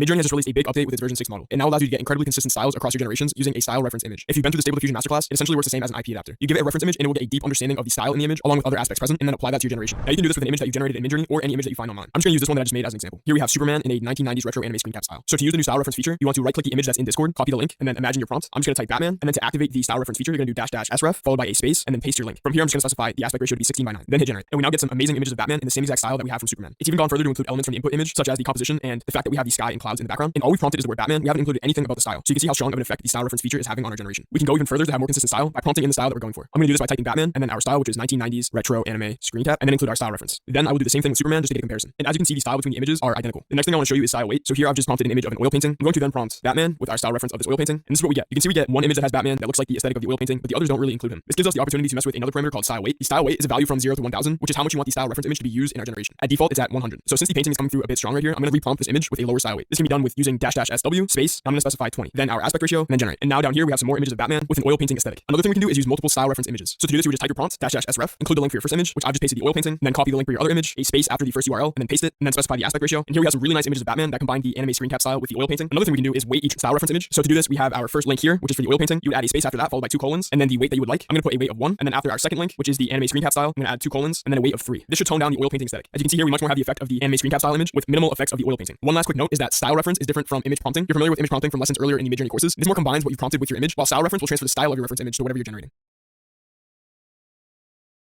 Midjourney has released their new online user experience where you can prompt images and interact with Midjourney completely online on the Midjourney website. This allows for a whole host of features, creating images, checking out the community, using new features like their edit, and everything else that you'd be able to do in Discord, but in a more organized fashion. So here you can see I'm inside of midjourney.com. You will just log into your account and you'll be greeted by the new user interface. You can see some of the prompts that I've done, and these will automatically carry over everything that you've done for Discord within your new Midjourney online account. So what we're able to do is we're able to prompt things super easily right in this bar up here. It asks what we want to imagine. We can attach some images if we like. We can also go in and set our parameters manually, so we don't have to do --S and all that good stuff. We can just drag these sliders and easily set something up. It makes it super simple to rerun roles, use, hide more. Let's say I like this image and I want to do it again. I could very subtle, very strong, upscale, rerun, open it in the editor. I could use the image as a style reference. I could use the prompt for the image. Basically everything that you're able to do in Discord is now available in the online experience. Here in the create tab is where you actually create these images, and if I just scroll down, you'll see I have some of my previous creations. As always, we have the explore tab where we can check out things that the community is making. We have organize where you can organize all the images that you've created.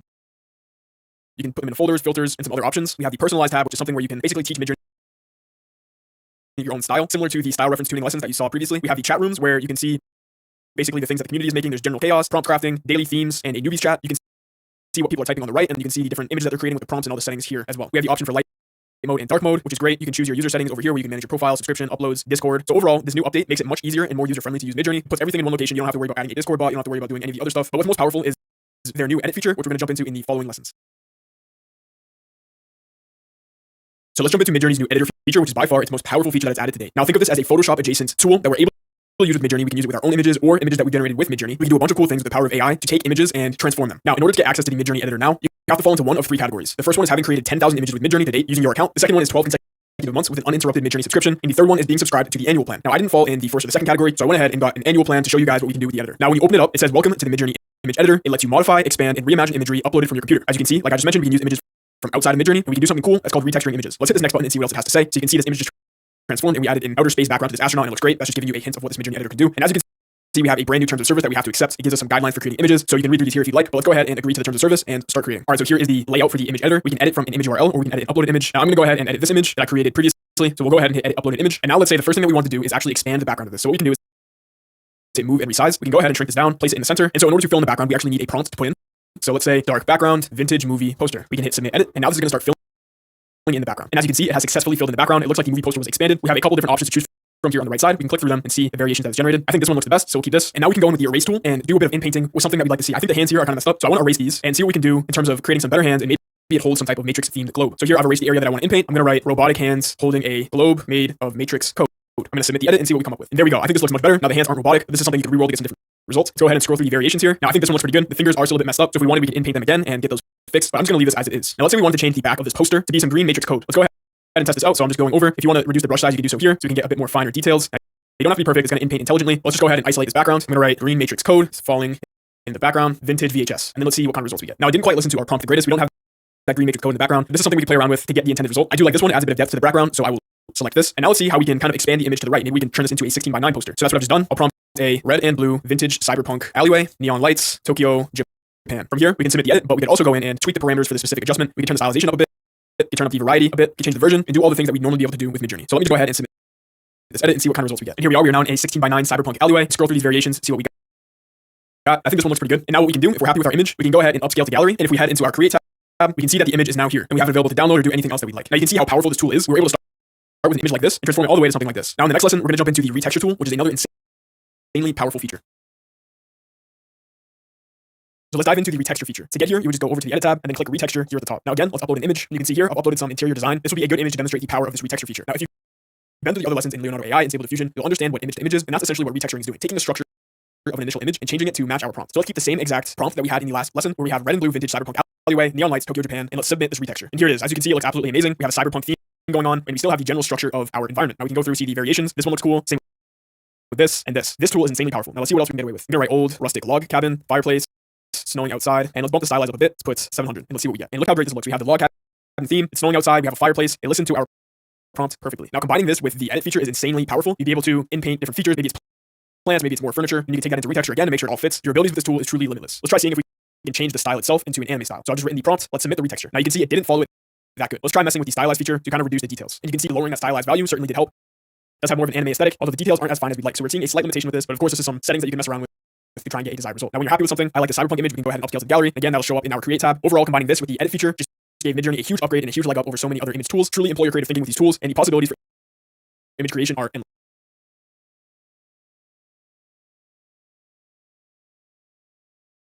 Leonardo AI operates on an open source platform called Stable Diffusion, which runs on diffusion technology. Now, I don't plan to walk through how diffusion technology differs. That would most likely end up being in a very advanced maths lesson. All we need to know is Stable Diffusion technology, which runs on a forward diffusion process and a reverse diffusion process. This basically uses diffusion to generate images, or what some of you would recognize as noise. Nevertheless, Leonardo provides an excellent user experience when entering the world of Stable Diffusion, and it gives us access to many other advanced features that exist within Stable Diffusion. The other great thing about Leonardo is it offers you daily free credits. I assume, like Midjourney, it will eventually move into paid access. However, at this present time of recording, you can generate a maximum of 25 free images. It's also worth noting, using Leonardo allows us to not have to run Stable Diffusion on your own computer, because those of you who may be running Stable Diffusion on your own computer understand that you genuinely need a high-spec computer, whereas with Leonardo AI, everything takes place in the cloud. So let's get you access. The first thing you want to do is hop over to leonardo.ai, and you're greeted with this page where you can go ahead and click Get Instant Access. From there, you'll need to put your first name, your email, hit Count Me In, and you'll be prompted to join the Discord server, a good place to look at what the community are doing within Leonardo whilst you wait for your confirmation email. Sometimes this can take up to 48 hours, and once you have your confirmation email, you can go ahead and click the link provided, and you'll be greeted by this interface, which is the login screen for leonardo.ai. So let's go ahead and hit login. Once you're in Leonardo AI, the user interface can seem quite daunting, but don't worry, once you start getting familiar with it, it's fairly simple. So let's hop over into the next lesson where we'll start looking at the user interface. One of the simplest ways to get familiar with Leonardo AI interface is to go ahead and create our first prompt. And to do this, I'm going to explore with you the featured models section. Now, let's not get too caught up on the idea of models. It's something I will walk through later down the line. However, you can see at the top of our interface, we have featured models. And if I go ahead and towards the right-hand side of the screen, I have a left and right toggle, which I can explore various models. So using one of these models, I want to generate a prompt. Let's go ahead and use illustration version 2. There's a short description underneath, which basically states it is another model of artistic and illustrative images with different styles. If we click on this model, we are then presented with a variety of information. Again, do not worry, I will go through this. But what I'd like you to do is go ahead and hit generate with this model. You'll be greeted by another user interface and a quick tutorial screen. I'm going to hit X on the tutorial screen. And then Leonardo has also given me an update that I've unlocked Leonardo Alchemy, something I will explore with you in due course. So let's click off that screen. Now, what you'll have here is the AI generation tool where you can type a prompt. So I'm going to go ahead and type in a very basic prompt, which is going to be sailor at sea, and then I'll hit enter or click on generate. And there we have it, 4 images based on our prompt, along with the model that we picked. So I can go ahead and click on one of these images. If I hover over any of these images, there are a bunch of tools that I can use. However, that's not something we're going to go into just yet. Again, like I said in the previous lesson and in this lesson, the user interface can be daunting. I mean, if you look on the left-hand side, there's so many different inputs you can put in. There's of course models that you can pick, and then you can also go into fine-tuning the images that are produced from the prompt, which is why Leonardo AI is so great. It's really versatile, and there genuinely is so much you can do simply because it is running off Stable Diffusion technology. So we've created our first prompt, and if you look very closely underneath the generate button, we can see that this prompt has actually cost us 12 tokens, meaning I have 138 tokens remaining. I can also go ahead and upgrade plan, whereby in a similar manner to Midjourney, there are different plans that you can select. For now, I'm going to travel with the free plan. However, depending on how deep we go into Leonardo, I may upgrade. I'll let you know when I do as well. So from here, I'll hit back to Leonardo. Then over in the top left-hand corner next to Leonardo AI, there's a back button. If I click this, I'm back to the original home screen. Let's hop into the next lesson and explore more of the home screen user interface.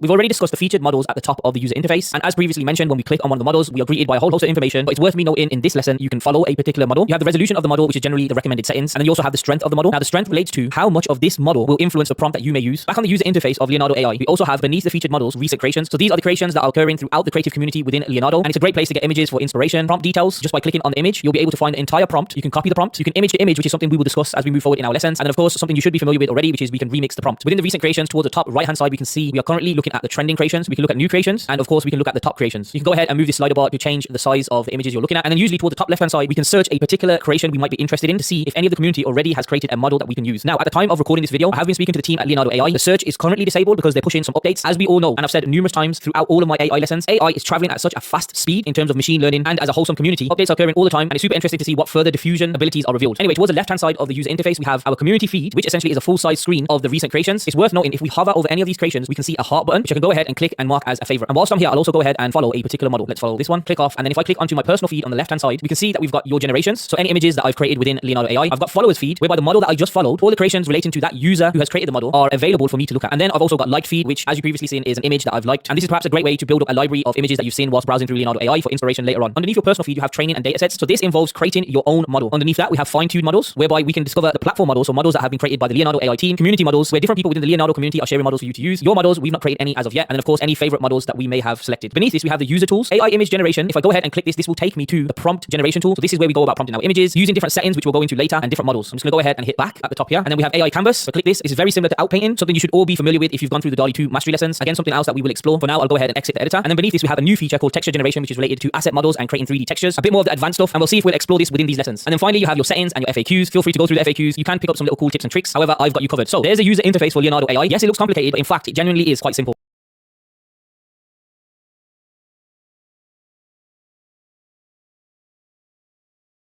Let's explore the AI image generation tool. So this is where you will go ahead and start creating your prompts. And to do that, over on the left-hand side in the user tools, you have AI image generation. Go ahead and select that. And then from there, you'll be greeted by the user interface. Now, before you do anything, I recommend you scroll down on the left-hand side and click reset to default. This will reset everything within this interface back to its initial default. And of course, the most noticeable thing or something that you should be super familiar with is this type of prompt bar where you will type your prompt. And we have a default model within the model selection dropdown, which is Dreamsharper version 7. Depending on when you are watching this video, you may have a different default. Prior to Dreamsharper, it was actually Stable Diffusion version 1.5. And then from there, you can have different styles. I'm going to go ahead and keep this on none. And then following on from this, we have a toggle for add negative prompt. Now, in terms of negative prompts, what this basically is asking you is to insert prompts that you definitely do not want in the image. So for example, it could be a particular color. It could be you telling the AI algorithm, try to avoid putting in extra feet, extra hands, but we'll deep dive into negative prompts a bit further down the line. The key here is I want to show you the default settings of Leonardo AI. So I'm going to go ahead and type in a prompt. Let's put in Viking Warrior, and over to the right hand side, I'm going to hit generate. And as with other AI art software, we are given back 4 images in relation to our prompt. Now just below where we would select our model, you have the word prompt generation. If I go ahead and click this is where we can write our noun, or at least I think that's the right name for it. But essentially what you can do here is write your prompt, which will then allow the algorithm to give you a set of ideas. I've currently got this set to 4 prompts. And just to explain what I am saying, I'm going to go ahead and type in Viking Warrior, which is the exact same prompt we initially used. And over to the right hand side, you have this button called ideate. Now, this is separate to generating a prompt. It doesn't work on tokens. Rather, it works on amount of ideation prompts that you can generate. At this present moment, I have 1,000 prompts remaining, and it won't take away from my tokens. So if I go ahead and click this button, Leonardo AI will now generate 4 prompts that I could potentially use rather than the current basic prompt that I'm using. For example, this 4th ideation, a brave Viking warrior, shield in hand, standing in the midst of a raging battle. I can go ahead and hit generate, or next to the generate button, if I hit the drop down menu, I can hit edit. This will allow me to change the words, very similar to the remix function. I'll keep the prompt as is and hit generate, and I now have a set of 4 images related to the ideation prompt I was given by Leonardo AI. Really simple and really basic, but before I close this lesson, I want to go ahead and change the model. Now, in order to do this, I'm going to go over to where the current default model is, which is Dreamsharper version 7. Click the drop down menu, and I'm going to show you Leonardo Diffusion. Again, I'll keep the style to none, and I'll go ahead and hit generate. From here, we can clearly see the difference between the 2 models. Of course, the Dreamsharper model needs a lot more work in terms of negative prompts. Clearly, it finds it difficult to generate faces. However, the Leonardo Diffusion prompt does a much better job and has a unique or different style compared to the default model that we used. Let's go ahead and change the style to Leonardo style and hit generate. The key lesson I'm trying to get across to you is the fact that changing the model, even though your prompt remains the same, can yield very different results. And that's where the beauty of Leonardo's model system comes into play. You can now see between these 8 images, the 4 at the top are very similar to the 4 at the bottom because we're running the same model. However, the ones at the top have what is called Leonardo style, and they genuinely look a lot better.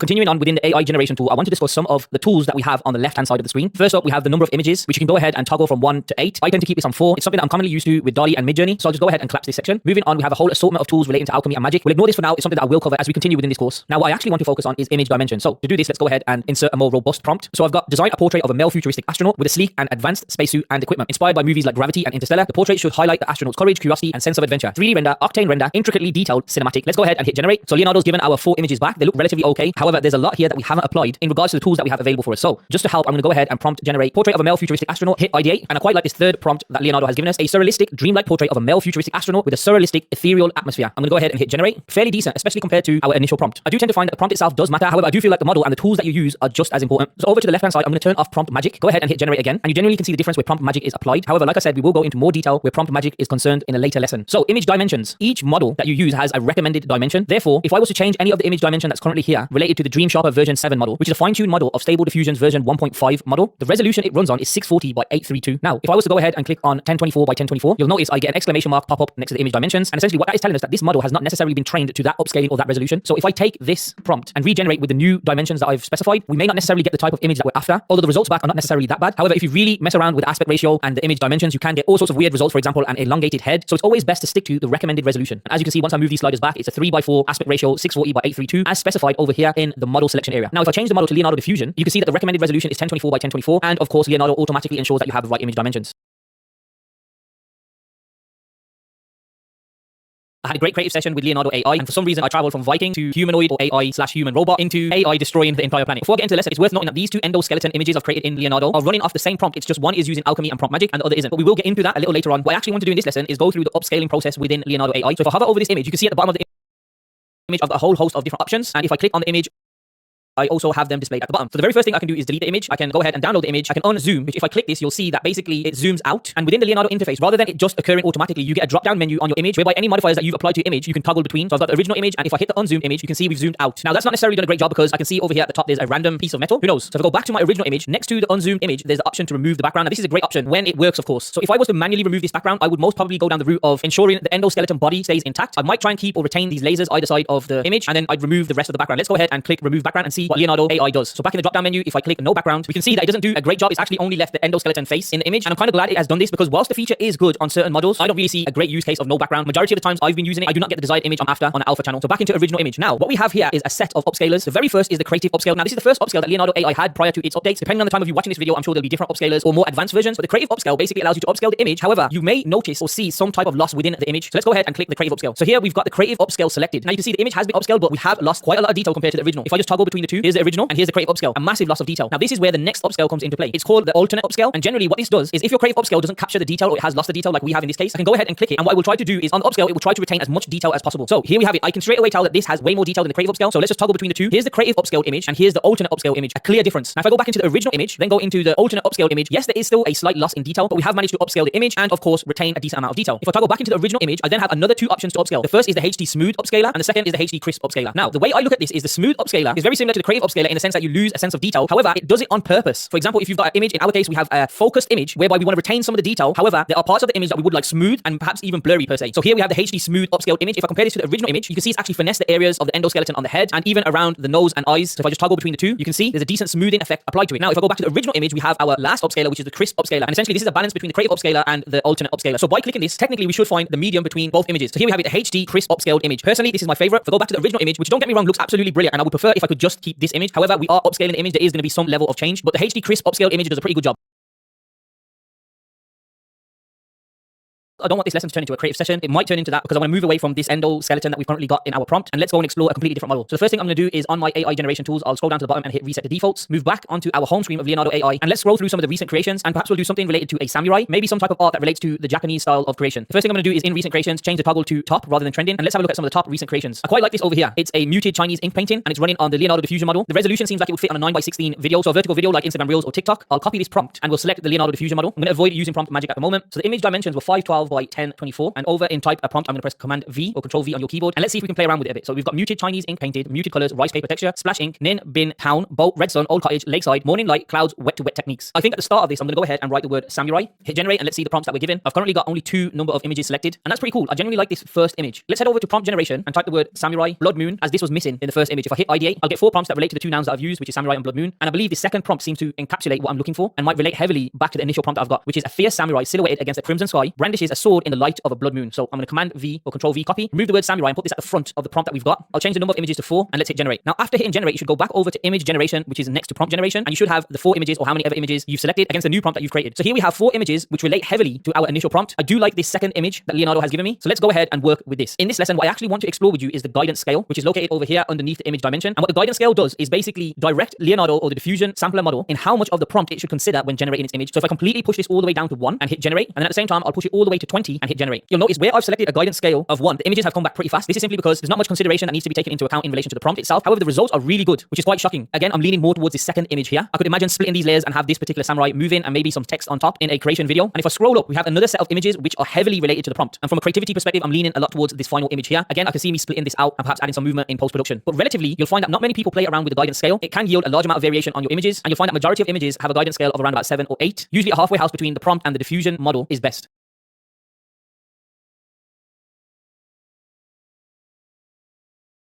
Just before recording this lesson, Leonardo has pushed a new version into the application. So you can see here on the application screen, it says new version available. And I've got 2 options. I can update later or I can go ahead and hit reload. I'm going to go ahead and hit reload. And in this lesson, I want to look for a new creation that we can explore. In particular, I'm looking for something that has a vast amount of detail applied to it. So let's go ahead and use this image here. As you can see, it has an immense amount of intricate detail, a vast color palette. So this should work really well. Now I'm going to go ahead and hit remix. This has taken me to the AI generation tool page where all of the settings have been automatically applied. Therefore, all I technically would need to do is remix the prompt and go ahead and hit generate. However, there is a tweak that I've made on purpose, which I will show you once I hit generate. So Leonardo has given back our 2 images which relate massively to the model or the creation that we selected. And the change that I implemented, which you did not see, which is related to the advanced setting on the Leonardo toolbar. So over in the left, if you scroll down, there's an option which says show advanced settings. If I go ahead and click this, you have use fixed seed, and then from there you have scheduler. Now the default is Leonardo. However, the remix settings of this particular creation was actually Allure discrete. Now, depending on how complex you want to get with your understanding of diffusion and Leonardo AI, from a very high level, all you need to be able to understand is each one of these are different diffusion methods. So different methods of how the image is generated. Now, I've already previously mentioned about noise as a conceptual way to understand the diffusion model. I don't advocate in understanding the diffusion model any deeper. Just know that there are different methods in which the AI art is generated. Now, in various conversations that I've had with the Leonardo AI team, they have stated that regardless of what scheduler or diffusion diffusion model, whatever you want to call it, you select, the results are fairly similar. But if I go ahead and click what this creation or what this model should actually be on, you'll now see that under the guidance scale, we have step count. And what this basically does is control the amount of detail within your AI generation. So if I go ahead and drop this right down to 20 and hit generate, and then go ahead and drop it all the way to 60 and hit generate. So with my AI images created, you can see very clearly the difference between the lower step count and the higher step count. The higher step count has a vast amount of detail, very intricate detail, whereas the lower step count, it genuinely misses the amount of detail applied to the AI art. Again, when selecting a model or a particular creation that you're interested in, you will be prompted on the suitable step count. And I believe for this creation, it was around 30 or 40. Let's go ahead and go with 40. I'll hit generate again. And as you can see, that gives us a fairly balanced level of detail.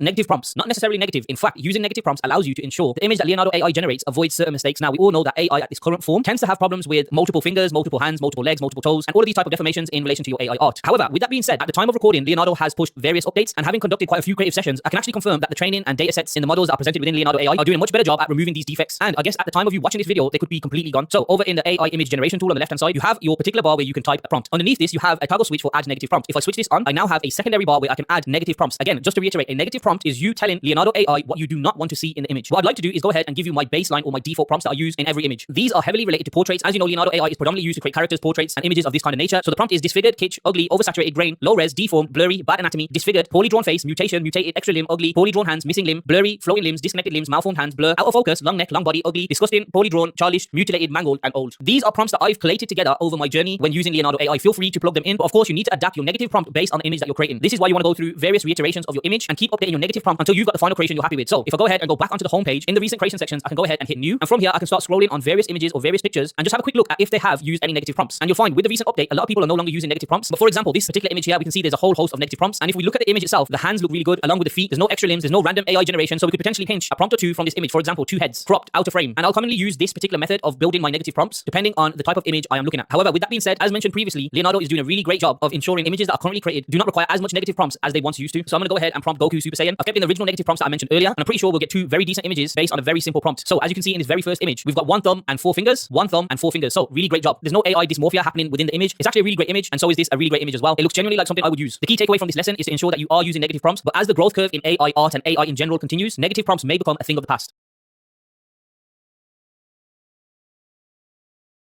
Welcome to the lessons on AI alchemy. I'm super excited to teach you this, as this is the true power of Leonardo AI. So let's go ahead and start learning how we can harness this and use them in our creations. The very first thing I'm going to do is hop over to AI image generation, and we've got a lot happening on the left-hand bar. So what I'll do is go ahead and hit reset to defaults, and then from there, I'm just going to minimize image dimensions. I've got alchemy turned off, and the first thing I want to introduce us all to is prompt magic. Now, prompt magic basically allows us to instruct the level of adherence to the prompt that we insert. That in itself is a bit wishy-washy, and throughout these lessons, the best way for me to explain is to actually treat the lesson somewhat like a creative session, because we don't necessarily get a full descriptive understanding from Leonardo how prompt magic works. Obviously, this is a behind-the-scenes mechanism in relation to the algorithm. So what I'm going to do is go ahead and type in a prompt. I'm feeling in a very anime creative mood at the moment, so we'll start with Naruto anime character, fantasy, vector art, flat design, ultra high details. Now, with prompt magic turned on and alchemy turned off, you can only currently use version 2. When you do turn on alchemy, you can use version 3. However, for now, we're going to leave alchemy off, and we're going to explore prompt magic strength. Within prompt magic, you also have the ability to control the contrast, so you can toggle high contrast off or on. I recommend you always have high contrast on. This allows for moodier tones on your image generation. It plays around with the shadows, the blacks, the whites, all that good stuff that we all know from contrast, and it does a pretty good job. In fact, there's actually no scenario where I see you would turn off high contrast. So with our current prompt that we've got in, I'm going to reduce the prompt strength all the way down to 0.1. I've currently got 4 images selected, and I'm going to go ahead and hit generate. Whilst that's doing what it needs to do, I'm going to bump up the prompt strength all the way to 0.3, and perhaps we'll go up in 0.3 increments. Hit generate, let's go up to 0.6, and then let's take the bar all the way to the top end, which is 0.8. Now, what we should see throughout these images that are being created is a variation in the prompt itself. So we can see from the very first prompt, where we didn't instruct prompt magic to have any real play or any real strength in the image that we're creating, that the images themselves don't necessarily look like Naruto. In fact, the very first image we got is a female version of Naruto, where you could turn around and say all the images that are created seem to be a female version of Naruto. If we scroll up, where we've slightly increased the prompt strength, we are now starting to see a bit more of Naruto bleeding in. However, there's still no real control here. We've got what seems to be a miniature version of Naruto. If we carry on further up, we're now starting to see a lot more features related to Naruto. Anyone who is familiar with the anime can start to tell this. And as we get to the top, we can clearly see there is a difference between the images we've got here compared to the images we received when prompt magic strength was all the way down to 0.1. So really short lesson, prompt magic, the strength that you will use will instruct Leonardo AI just how much of the algorithm you want to drive in relation to your prompts.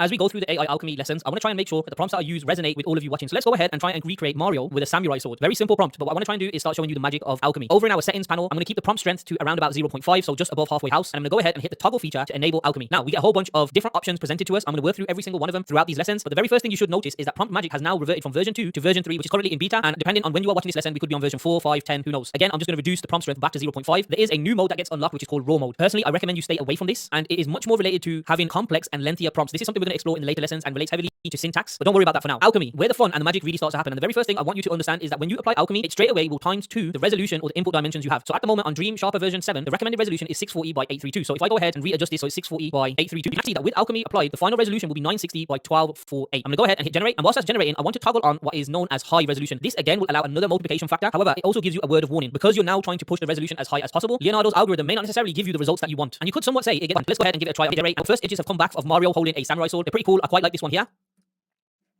Yeah, my personal preference is this one here, but you can see it looks a lot better compared to the Naruto images we have here down the bottom. Of course, that can be related to a multitude of factors, the prompt, all of this type of stuff. But if you notice, I've used a relatively simple prompt, and just by enabling alchemy, I do generally get really good results. So here's the higher resolution image. Still relatively good. It does a decent job. However, there are some elements you could say are out of context. So Mario actually got a half sleeve shirt on here. This one's not too bad, nor is this one, nor is the last one. So relatively okay and quite impressed with those results. Alchemy is a great way to increase your resolution without having to upscale. Now, let's hop into the next lesson where we're going to explore contrast boost.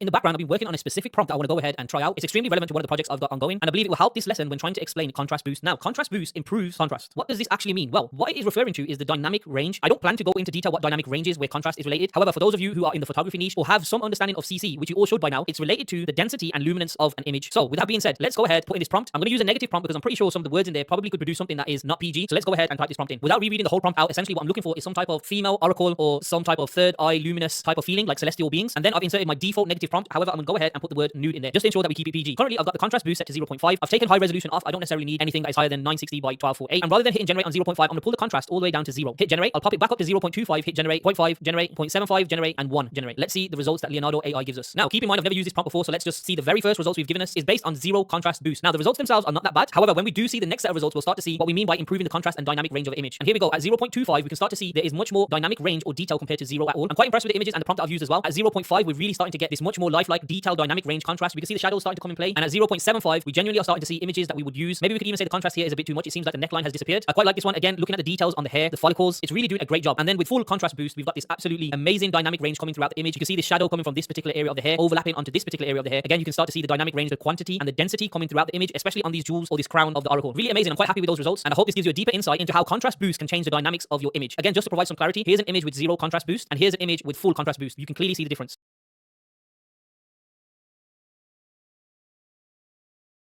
I've been trying to find a prompt that will help me explain resonance to you. So resonance can be found underneath contrast boost, and essentially what this allows you to do is add more detail. Now, with that being said, I've had the idea of a Katrina male in a suit. Katrina is related to the face paint that you can see on the screen at the moment. This is a Mexican tradition whereby they face paint to express visually life after death. Now, with that being said, I actually went through the whole process of trying to get a male, and for some reason Leonardo continuously pumped out a female version of Katrina, which is fine. I could probably still go ahead and add negative prompts to remove the hat and the flowers, but for what I'm trying to explain to you in this lesson, they may actually help. So what I want to do is first bump the resonance all the way down to the default, which is 2. And hit generate, and then I'll bump it up this time to 6, then to 12, 18, 20, and then let's just go full dial all the way to 30. The issue you have with resonance at full capacity, because most of you may be thinking, well, why wouldn't I want more detail within my AI art? Leonardo will take resonance at full capacity and add unnecessary details that you could describe as noise. And the more resonance you have, the more noise you will get in your image. So if we scroll all the way to the bottom, let's have a look at our first set of images, which are these. They're still fairly decent. There is still a solid amount of detail, but as we go up, we'll start to see the detail starts to increase, and we start to see all sorts of features being added into our AI mix. So for example, this particular one here, we've got earrings. This particular one here, we've got a ring and a handbag. And I believe this is resonance at a midway house, which looks pretty good. You can start to now see details such as facial hair starting to come out, which looks genuinely quite realistic. At the same time, we're starting to see details such as this flower that overlaps the hat. You can see this bend within the hat, and that's genuinely great detail. And as we continue to go up, we're starting to see much more detail. So here around the eyes, this is not necessarily the detail you want because the face painting tends to be quite flat. And then right at the top, we've got a heavy amount of detail, which can work in your favor depending on what you want. So again, you can start to see a lot of this facial hair coming out, really intrinsic detail on the Katrina face painting and also on the tie itself. Now, with that being said, me being me, I prefer to keep everything on default. So I'm going to go ahead and hit reset to default. I'll toggle alchemy back on. So the default settings is 0.5 on contrast boost and 15 on resonance. And what you'll tend to find is whenever I am using alchemy in any image generation I tend to do, I will always keep contrast boost and resonance the same. So you might be asking, well, is that all there is to alchemy? No, the magic starts to happen when you change the model in which you apply alchemy to. So at this current moment, we're using Dream Sharper version 7. However, next to it, we have a drop down menu, which usually is either Leonardo style or none. When you apply alchemy, if you click this drop down menu, you get an assortment of different styles that you can now add to your images. So let's hop over to the next set of lessons where I'm going to go through each one of these and apply them to a variety of prompts so we can get a true understanding of how each of these alchemy functions work.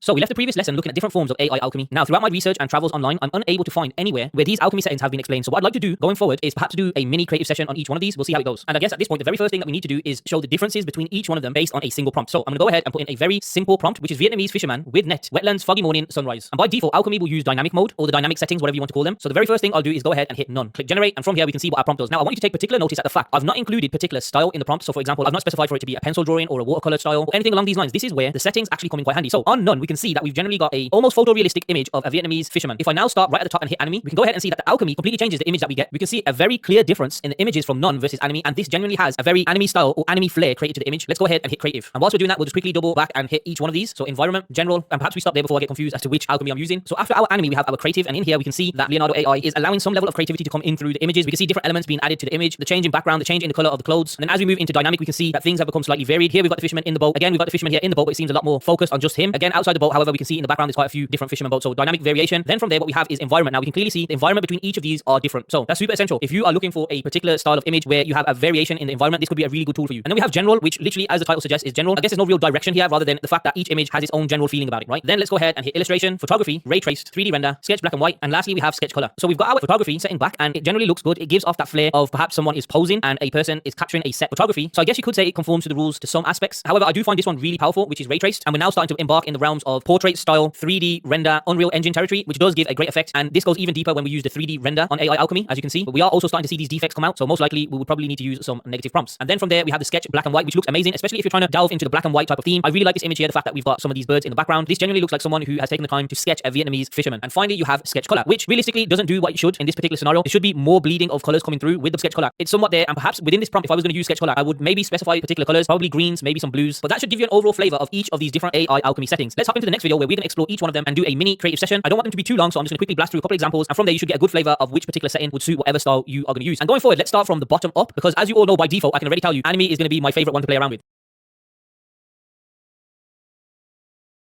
For our first mini creative session, I'm hoping it's going to be a quick one. What I actually want to do is explore sketch color. Now, to do this, I'm going to go ahead and use the prompt that we've previously been using, which is Vietnamese fisherman with net. And we did generate an image using sketch color. However, we can't see any colors bleeding into the image. So this should be as simple as typing in a set of colors. And I'm going to go ahead and type in yellow and blue, hit generate. Let's see what happens. Okay, and that worked brilliantly, right? We're starting to see these yellows coming into the image. Even in this one, we can see the fisherman in the back actually has a blue overall, and we're seeing this yellow bleed out into the image. I guess I can go ahead and type in green grass, green environment. That's worked wonders. I guess I could go ahead and probably work that prompt in relation to the character or the fisherman. But a really simple way to kickstart our mini creative session series. And the message behind this lesson is if you're using sketch color, it may be a good idea to prompt what colors you're looking for within the image.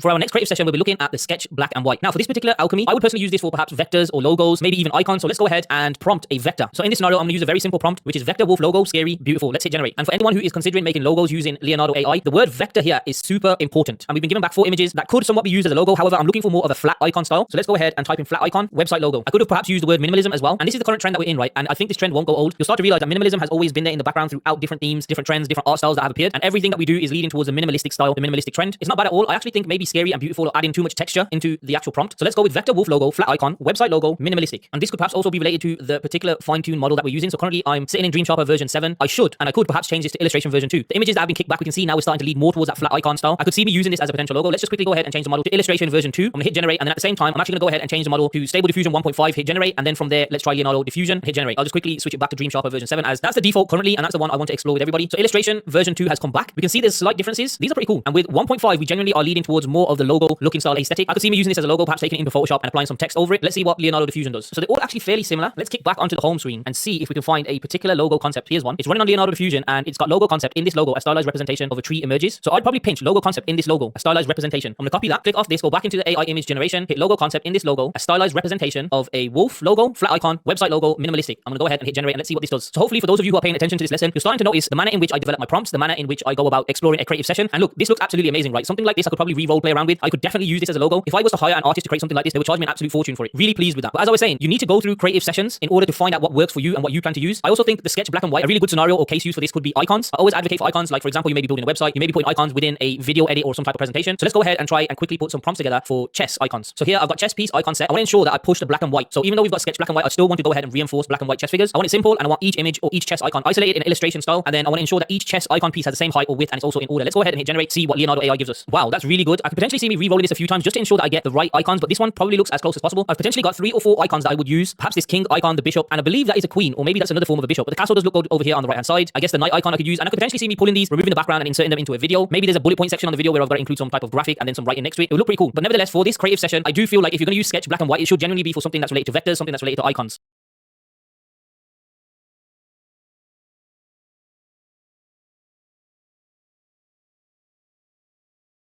The next creative session involves 3D render. Now, when I think about 3D render, for some reason, my mind drifts off to gaming, Unreal Engine, and those type of things, right? So what I'm going to do is prompt a game character, perhaps, and let's see the effects. So currently, I've got full body Sonic running Sonic Speed 3D cartoon character. Notice how I've kept the word 3D in there. And generally, when you are exploring 3D renders of this nature, you want to start using words like hyper-realism or ultra-realistic. I've got amazing background illuminated by neon light. In fact, I should change that to neon blue light. Creative, HD colors, colorful. I want to retain the Disney style within the character. And then, of course, Unreal Engine. So let's go ahead and hit generate. And hopefully, what you're starting to realize is that based on the alchemy that I'm using, I will tailor my prompt into that specific alchemy. So a lot of people will create a prompt and then they would say, okay, I want this to look like an anime prompt, which is fine. However, the strength of alchemy actually comes from being able to identify that, hey, this prompt that I'm using is related to a 3D character. Therefore, I should use 3D render as my alchemy. And as you can see, it's done a really great job. I've got 4 or perhaps 3 decent images of Sonic. I probably wouldn't go for this last one because of this deformation around the lip area, but we can play around with this, right? So I've got full body Sonic running Sonic Speed. Maybe I should write something like holding an axe wearing a knight's armor. Let's go ahead and hit generate on this. Pretty cool. I could probably go ahead and reinforce the prompt in relation to wearing a knight's armor. But the key takeaway for this lesson is that if you're interested in perhaps a 3D character, 3D render might prove quite useful when using alchemy. Next on the list is ray traced. Now, for those of you who do not know what ray traced is, essentially it is a gaming method to simulate lighting, so commonly used in 3D modeling. Now, I don't necessarily see the use case for ray traced in any of the content creation I may be involved in. However, when I do think of ray traced, I tend to think of isometric views or perhaps modeling or perhaps gaming or modeling renders. Now, I've been playing around with ray traced prior to recording this, and there's actually a fine-tune model which is related to isometric images. So if you click down on fine-tune model, you can see I've already got it added, which is isometric fantasy. However, what you can do here is scroll down and click select custom model, and then from here you'll have your own models, which we will talk about further into the lessons, favorite models, and then of course platform models, and from here you can search the gallery. If I scroll down, you can see here we have isometric fantasy. Now, I'm going to go ahead and type in a prompt. I'm going to go ahead and change my fine-tune model to isometric fantasy, and you'll see an instance prompt pop up. What this basically means is Leonardo AI is directing you to use these particular words within the prompt to help generate your image in relation to the fine-tune model. So you can start to get an idea of what's going on here. Not only are you using models, you're also using alchemy to really push Leonardo AI or the algorithm to get the result you want. So I'm going to go ahead and put in a prompt which is 3D isometric fantasy render, single creepy house, black hole with red mist flowing out. So for any of you Minecraft fans, this is perhaps something that would resonate with you, I guess, to some extent, or any gamers who enjoy creating layouts and constructions. I guess you could say those who play Clash of the Clans would resonate with something like this. And there you have it, a creepy town hall. But as I said, I don't necessarily see any use case scenario for ray trace for me or isometric fantasy, but who knows, it might help with some of the content that you are creating.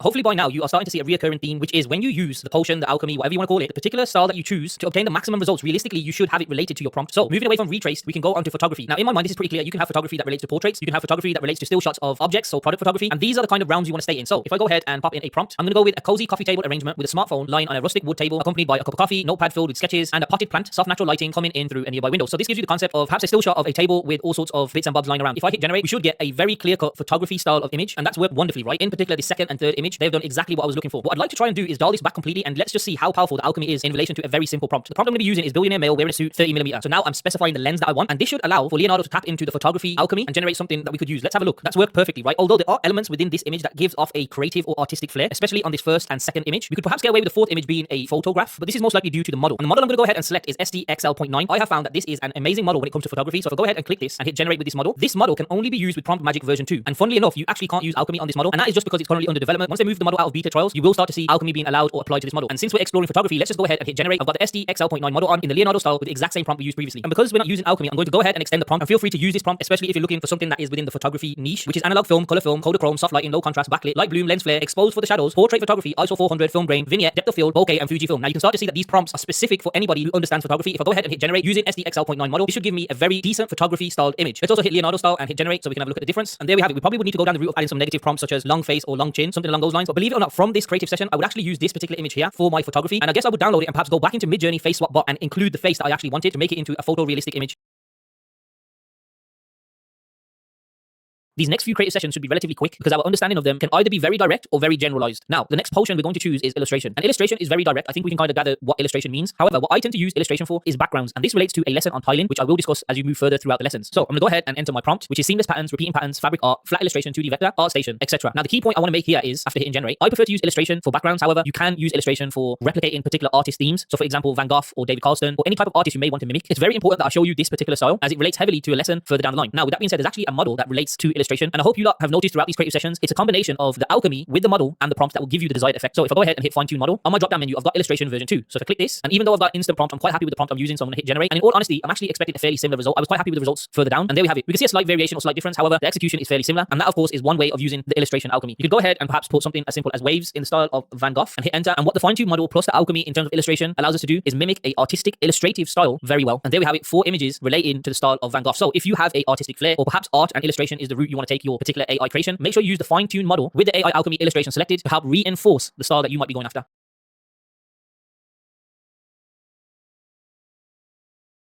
for our next creative session, there are three particular elements that I'm going to leave out, which is general, dynamic, and creative. Believe it or not, I truly see these as very similar. And when you choose alchemy, by default, the setting is on dynamic. And through any creative sessions I've done previously, general, dynamic, and creative tend to give me fairly similar results. So let's not focus on that at all. I want to touch on environment. Now, environment's a pretty good one because let's just say you've got some type of landscape that you're interested in creating and you want different environment or different perspectives of that particular environment. That is when this alchemy comes in handy. So if I go ahead and put in a prompt, I'm going to keep it really simple and use a cyberpunk landscape and hit generate. Because I've left the prompt so open and I'm using alchemy environment, what I should get is 4 different images of different environments. However, they are all related to cyberpunk. Now, as you can see, they're all fairly similar in theme. However, the environments are different. So for example, we've got this bridge style of crossing with a motor vehicle going through. Then very similarly, we've got these cyberpunk buildings. However, there's not a bridge in this one. There seems to be some type of river running through the city. Again, another bridge or a motorway crossing. And then here we've also got a mixture of a bridge with a river. Let's go ahead and beef up the prompt. So now I'm going to run with a lot more detail, which is a futuristic synthwave city with cars and pedestrians. So it's a close-up shot. I'm looking for something in the style of photography, some cinematic lighting, perhaps like a 16mm lens, and then the usual good stuff, right? 3D render, intricacy, detail, creative, Blade Runner, cyberpunk, all that type of stuff. But what I'm actually looking to see now is the effect that environment has on the image. So if you look from this particular perspective, it's almost like a narrowed down street that leads to this cyberpunk building. And then on this side, it's very similar, but it almost feels like it's the opposite side of the street. I'm not sure if you're getting that vibe. And then here we've got the environment attuned to the vehicle itself on a one-way street. Then here we've got a different environment, which is from the side, and it generally honors the prompt. So if I was to just quickly hit dynamic and hit generate, and what we should see here is that the environment differentiation is going to be a lot more extreme. What we should see here is that the environment differentiation should be fairly similar. So for example, this one here and this one here could pass off as the exact same position. So again, I have a play around with environment, and I'm just going to literally write one simple prompt. I've gone ahead and wrote a simple prompt, which is island, and I've done dynamic as one of the alchemy settings and then environment. Let's have a quick look if we can get a bit more detail out of the alchemy we're using. So dynamics come back, which is pretty cool. We can see they're very different environments. There's a lot of differentiation between them. And the reason why I'm doing this is because this particular prompt, I've gone ahead and wrote things like plants in trees, cars, and pedestrians. So you'll see the environment will pretty much stay the same. Now, where we've put environment as our alchemy, we can clearly tell that the focus is generally on the environment compared to something like this. I'll put island, we can see a house, we can see a bridge, we can see a house again. And again, this could probably pass off as environment. But where we've used environment alchemy, it genuinely seems like the environment itself is where the focus is. So we've got this beautiful beach around this island. I really like this image. Again, here, yes, it's got the house in, but we've got these extra environmental details, particularly the clouds and the cliff in the background. Similar story here and a very similar story here. So feel free to go ahead and use environment. Like I said previously, at this point, I genuinely feel that a lot of these options towards the top seem to play much more of a generalized alchemy effect. And in the next lesson, let's get into the favorite, which is anime. And I personally think this is the strength of alchemy. And besides dynamic, the only time I'll actually change my alchemy is if I want an image with an anime style applied to it.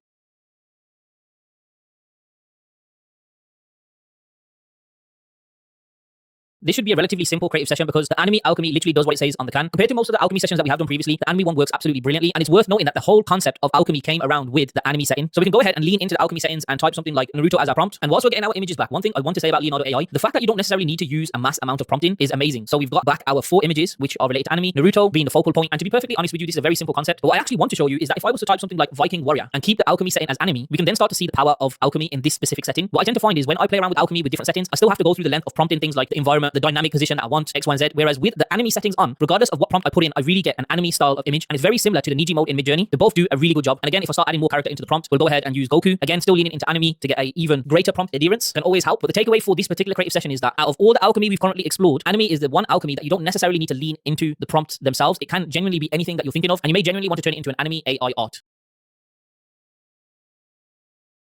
To kickstart our journey into the even more advanced lessons in Leonardo AI, I want to start with a quick lesson on tiling. Now, tiling is a feature that can help you with wallpaper, prints, gaming, websites, whatever it might be, and it's a cool feature within Leonardo's AI image generation tool. So to go ahead and do this, I'm going to actually change my fine-tune model to Leonardo Diffusion. Tiling seems to work better with this model. I'll keep my style as Leonardo style for now. You can go ahead and use alchemy if you want. I'm going to include a negative prompt, and perhaps we'll go ahead and do something in relation to pirates or skulls or something along these lines. Obviously, this is when your creativity comes into play. You can use whatever prompt or whatever style you may be looking for when trying to recreate or create a tiling feature. So I've gone for a really simple prompt, which is in relation to skulls and bones, almost like a dark background. And then from there, in my negative prompts, I've got all the usual good stuff, such as 2 heads, blurred, ugly, disfigured, too many fingers, and all that type of stuff. Now, the key thing when trying to go for a tiled feature, you want to include something like pattern or even tiling within your prompt, and you want to ensure that your image dimensions are set to a 1:1 ratio. That's generally what works best. So in Leonardo Diffusion, it's already set to a 1:1 ratio using 1024 by 1024. And then if you move down from image dimensions, you can see there is a tiling option. Toggle this on. Then from there, hit generate. This will now allow us to get an image that we can apply as a tile for a background or anything that might involve you having to create some type of wallpaper, for example. So we've got our results back. I quite like them. I'm going to go ahead and select this 3rd image here. And what I'd like to do is quickly show you this in action. I'm going to download this image, and then I'm going to introduce you to a website which is a seamless texture checker. This website is www.pychung.com checker. And what it allows you to do is drag on an image and see how it would look when it is tiled. So as you can see, I've dragged the downloaded image onto this website, and from there I can use this toggle bar to zoom in and zoom out. This will look really cool, perhaps somewhere here, or maybe as a really good close-up. Overall, a really simple way to use Leonardo AI to create some type of tiling feature, and another website for you to go ahead and test your tiles.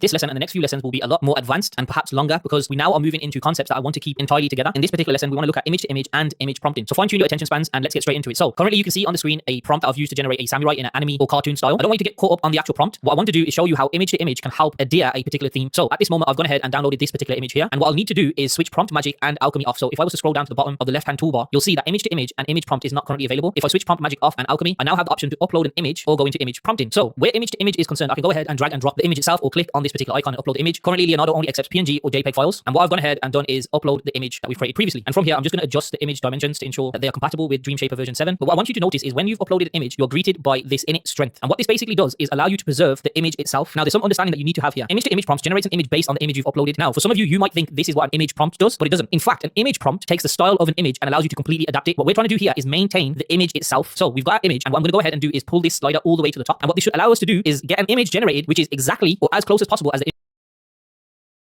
image we've uploaded. And in this case, I'm going to go ahead and keep the exact same prompt so you can see exactly what I mean. For hit generate, you can see we pretty much have the exact same image, slight variations. And if I was to drop the init strength completely down to 0 and hit generate, we now have completely different images. And it's almost as if we was in the AI image generation tool. We've not uploaded an image to image and we've just re-rolled the same prompt. So what can you do from here? If you get the init strength, let's just say above halfway house, 0.6. And right now I've got small, mighty, male samurai. If I was to take out small and mighty and hit generate, we should still see a lot of the image to image that we've captured in our generated image. Let's take it one step further. Currently we've got male samurai. What if we was to write Goku? You can see this image itself does need work in terms of adding negative prompts, particularly around the eyes. However, we've managed to get Goku in our image and have it extremely compatible with the image to image we've uploaded. This is an amazing tool allowing us to create consistency throughout our image generations. However, with that being said, I tend to use this predominantly when trying to emulate a color palette. Let me show you what I mean. If I click off of this image and I'm going to go ahead and create a really simple prompt of Goku. So I've got Goku Super Saiyan, and whilst I'm happy with the image, I'm not too happy with the actual size of the image. I would have preferred a 9:16 aspect ratio, so I've just gone ahead and changed the aspect ratio. Let me re-roll this. And the key thing I'm showing you here is just simple prompting that we've been through. So you can see here, this is currently the output from the prompt we've used, which is Goku Super Saiyan. I'm going to go ahead and copy this prompt, switch off prompt magic, switch off alchemy, and in my image to image, what I'm actually going to go ahead and drop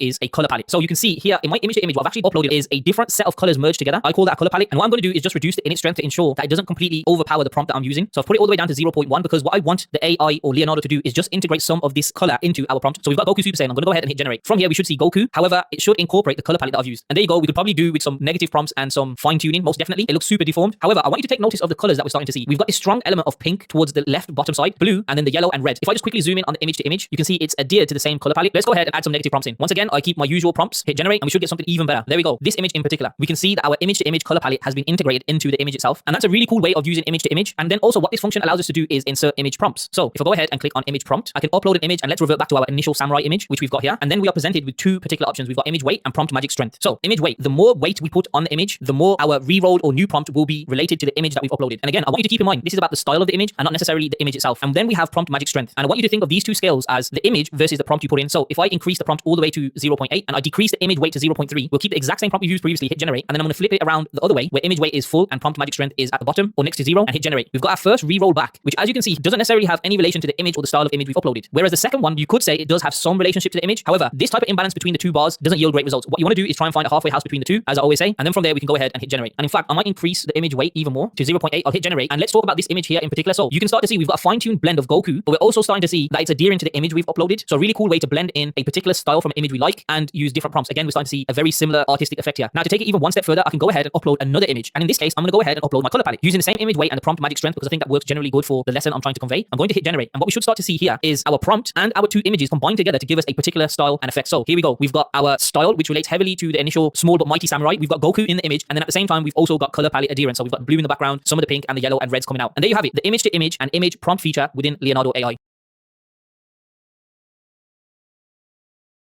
In this lesson, I want to move away from the AI image generation tool and move into the AI canvas. Now, to do this, all you've got to do is head over to the left-hand side of your Leonardo user interface and click on AI canvas. You'll notice that it's currently in beta testing, and what this will allow us to do is open the canvas editor. This is the user interface. Now, you shouldn't be overwhelmed because majority of what you can see on this interface, you are already accustomed to. So, running down the left-hand side, we've got our fine-tune model. We've got our canvas mode, which I'll go into very shortly. We've got the number of images, alchemy, prompt magic, image dimensions, render density, which we'll talk about. You already have an understanding of guidance scale, tiling, etc. Now, for those of you who remember back to DALL-E 2, this is an adaptation, you could say much better than DALL-E 2. And the very first thing I want you to go ahead and recognize is over in the top right-hand corner, you have a keyboard icon. If you click on this, it will give you a whole bunch of commands and shortcuts and prompts that you may possibly use. I don't plan to go through all of them in this lesson. You'll just see me using them. So for example, you've got undo, redo, you've got your navigation controls, your brush, mask, eraser, selection tool. So make sure you go ahead and familiarize yourself with those sets of keyboard shortcuts, and let's get straight into it. From here, the main thing I need to go ahead and explain to you is canvas mode. So on your right hand side, if you click on change, you have 4 different canvas modes. The first is text to image, second is in paint and out paint, which I truly believe is where the strength of canvas is. You have image to image and sketch to image. There's nothing unusual here. These are all things we already know. This is just a different method, a different user interface, and a different application style when using Leonardo AI. So for example, text to image. All this basically means is you now can go ahead and prompt a particular text and generate an image. Obviously with the tools on the right hand side of the screen, you can go ahead and change the model, change image dimensions, all that that good stuff. And just for the purpose of explanation, I'm going to go ahead and write Goku. You've seen me use this prompt previously. Single word, the prompt is being generated, and boom, we now have our prompt in front of us. And what we can go ahead and do is flick between the 4 image generations. I'm going to cancel this, and I don't plan to go in any more depth behind text to image. We've done that extensively. What I want to do is click back on canvas mode and change to in paint and out paint. This is a lot more important, and this is what canvas mode is actually for. There's a set of tools on the left hand side that is worth noting, which is the pan tool, select, draw mask, erase, sketch, and upload image. The key one here being upload image, and then underneath this you have download your artwork once you've completed your canvas. So let's go ahead and upload an image. If I click this, I'll get 3 options. I can upload from my computer, I can upload from previous generations, or I can explore other images around the community and use them to then in paint or out paint. I'm going to go ahead and select one of my previous generations, and for this let's go ahead and use our samurai image. So that image has now been loaded onto our canvas. Before I begin changing this image, I want you to understand the 2 words in paint and out paint, because some people get confused with this. In paint is when you change the image itself. Out paint is when you begin to expand the image. Really simple, but it's worth noting this. Now we're currently on our pan tool. If I go ahead and hit the select tool, I can move this image generation box around. And what this basically allows is whichever position this box is in, you can begin to change your image. So I'm going to make the focal area the face. And just before I do any masking or erasing, it's worth me noting on the right hand side beneath your canvas mode, you have the option to out paint or in paint strength. So if I toggle off out paint, because that's not what I'm going to be doing at the moment, you have in paint strength. Now this just basically means that whatever you are doing within the box or around your image, within your image, whatever it might be, the more strength you apply on this particular bar, the greater it will relate to the image when it's regenerating. Let me go ahead and give you an example. I'm going to reduce this to 0.2, and what I'm actually going to do is hit the eraser tool, and I'm going to remove the face completely. And for my prompt, I'm going to go ahead and write samurai mask, hit generate. So you can see this genuinely has no relation to the image at all. In fact, you can go as far as saying it has no relation to the prompt either, which is fine. I'm going to hit cancel. That allowed me to show you the importance of in paint strength. If I now go and bump this all the way to 1 and use the exact same prompt and hit generate, we have exactly what we was looking for, which is a potential mask or face painting, whatever you want to call it, and it relates heavily to the image itself. Therefore, I recommend whenever doing any in painting, have the strength bumped all the way to 1. So from here, I'm going to cancel this, and I want to introduce you to the mask feature, which over on the left hand side you can see if you click on draw mask, I can go ahead and draw a mask around the face.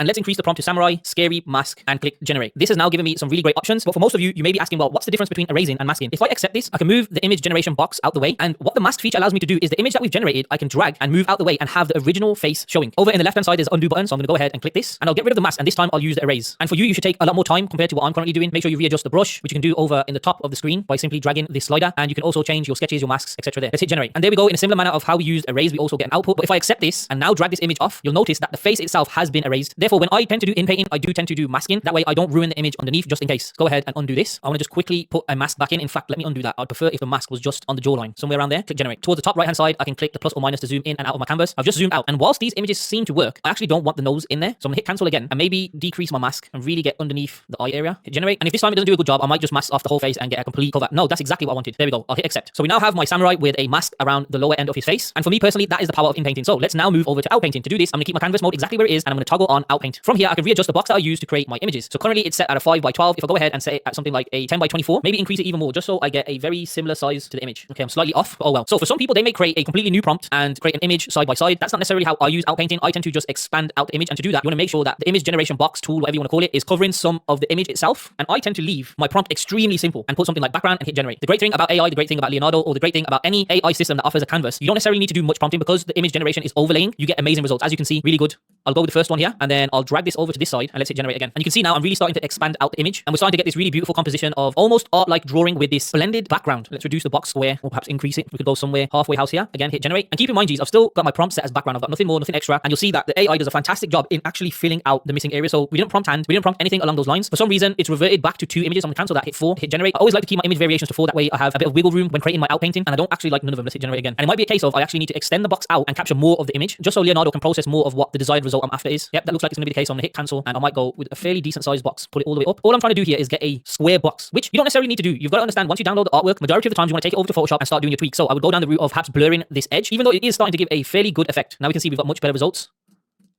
I'm going to go ahead and stick with this one. Let's now take a larger portion of the body and hit generate again. Quite happy with this 4th option I've been given, and I can finish this off by filling out the last corner and hitting generate. I'm pretty sure the AI will just give me a red box fill that matches the background we've currently got. Okay, I'm extremely happy with that, and the great thing about Leonardo AI is all of these are actually moving pieces, so I can go ahead and split them out just to understand the different canvas images I've created compared to our final image. If I zoom in, and if I quickly hit undo, you can start to see how we've pieced this together, which is great. So from here, I now want to go ahead and explore with you image to image. So we already understand what image to image is. If I click this and perhaps I put my box over this entire image, I'm going to go ahead and increase this box as big as possible. And from here, I'm going to go ahead and write in a very simple prompt. Again, whenever you are prompting, make sure you include as much information. Make sure you're writing great prompts. I'm just doing this in a very simple manner. That way you can get the understanding in this lesson. So let's hit generate. And what will actually happen here, it won't be an in painting or out painting or anything along those lines. It's an image to image. So what Leonardo AI is currently doing is taking our image that we've created, and as you can now see, created a completely new image based off the prompt and its understanding of the image we have underneath. And they're really good. I quite like this one. I can go ahead and hit accept. And there we go. We now have this. Again, it's another moving part. We can go ahead and separate it. And you can start to see why Leonardo Canvas is extremely better compared to DALL-E. It genuinely is a creative tool. So let's just quickly move away from this image. I'm going to put our image generation box towards the right hand side, and we can move in. And what I want to show you is the sketch function. So over here, we've got a sketch button. I don't necessarily see me using this anytime soon. However, However, for those of you who might use a Wacom or perhaps are involved in digital art where you've got a physical pen and you go ahead and sketch, this might be an amazing option. I'm just going to go ahead and use the example that is actually shown in Leonardo AI's promotional video. I've clicked on sketch, and from here I can choose a color. I can eyedrop a particular color on this image I've got next to me. However, for the purposes of what I'm about to do, I'm just going to quickly scroll over to green, and I might increase my brush size, get an upside down V going, back over to red,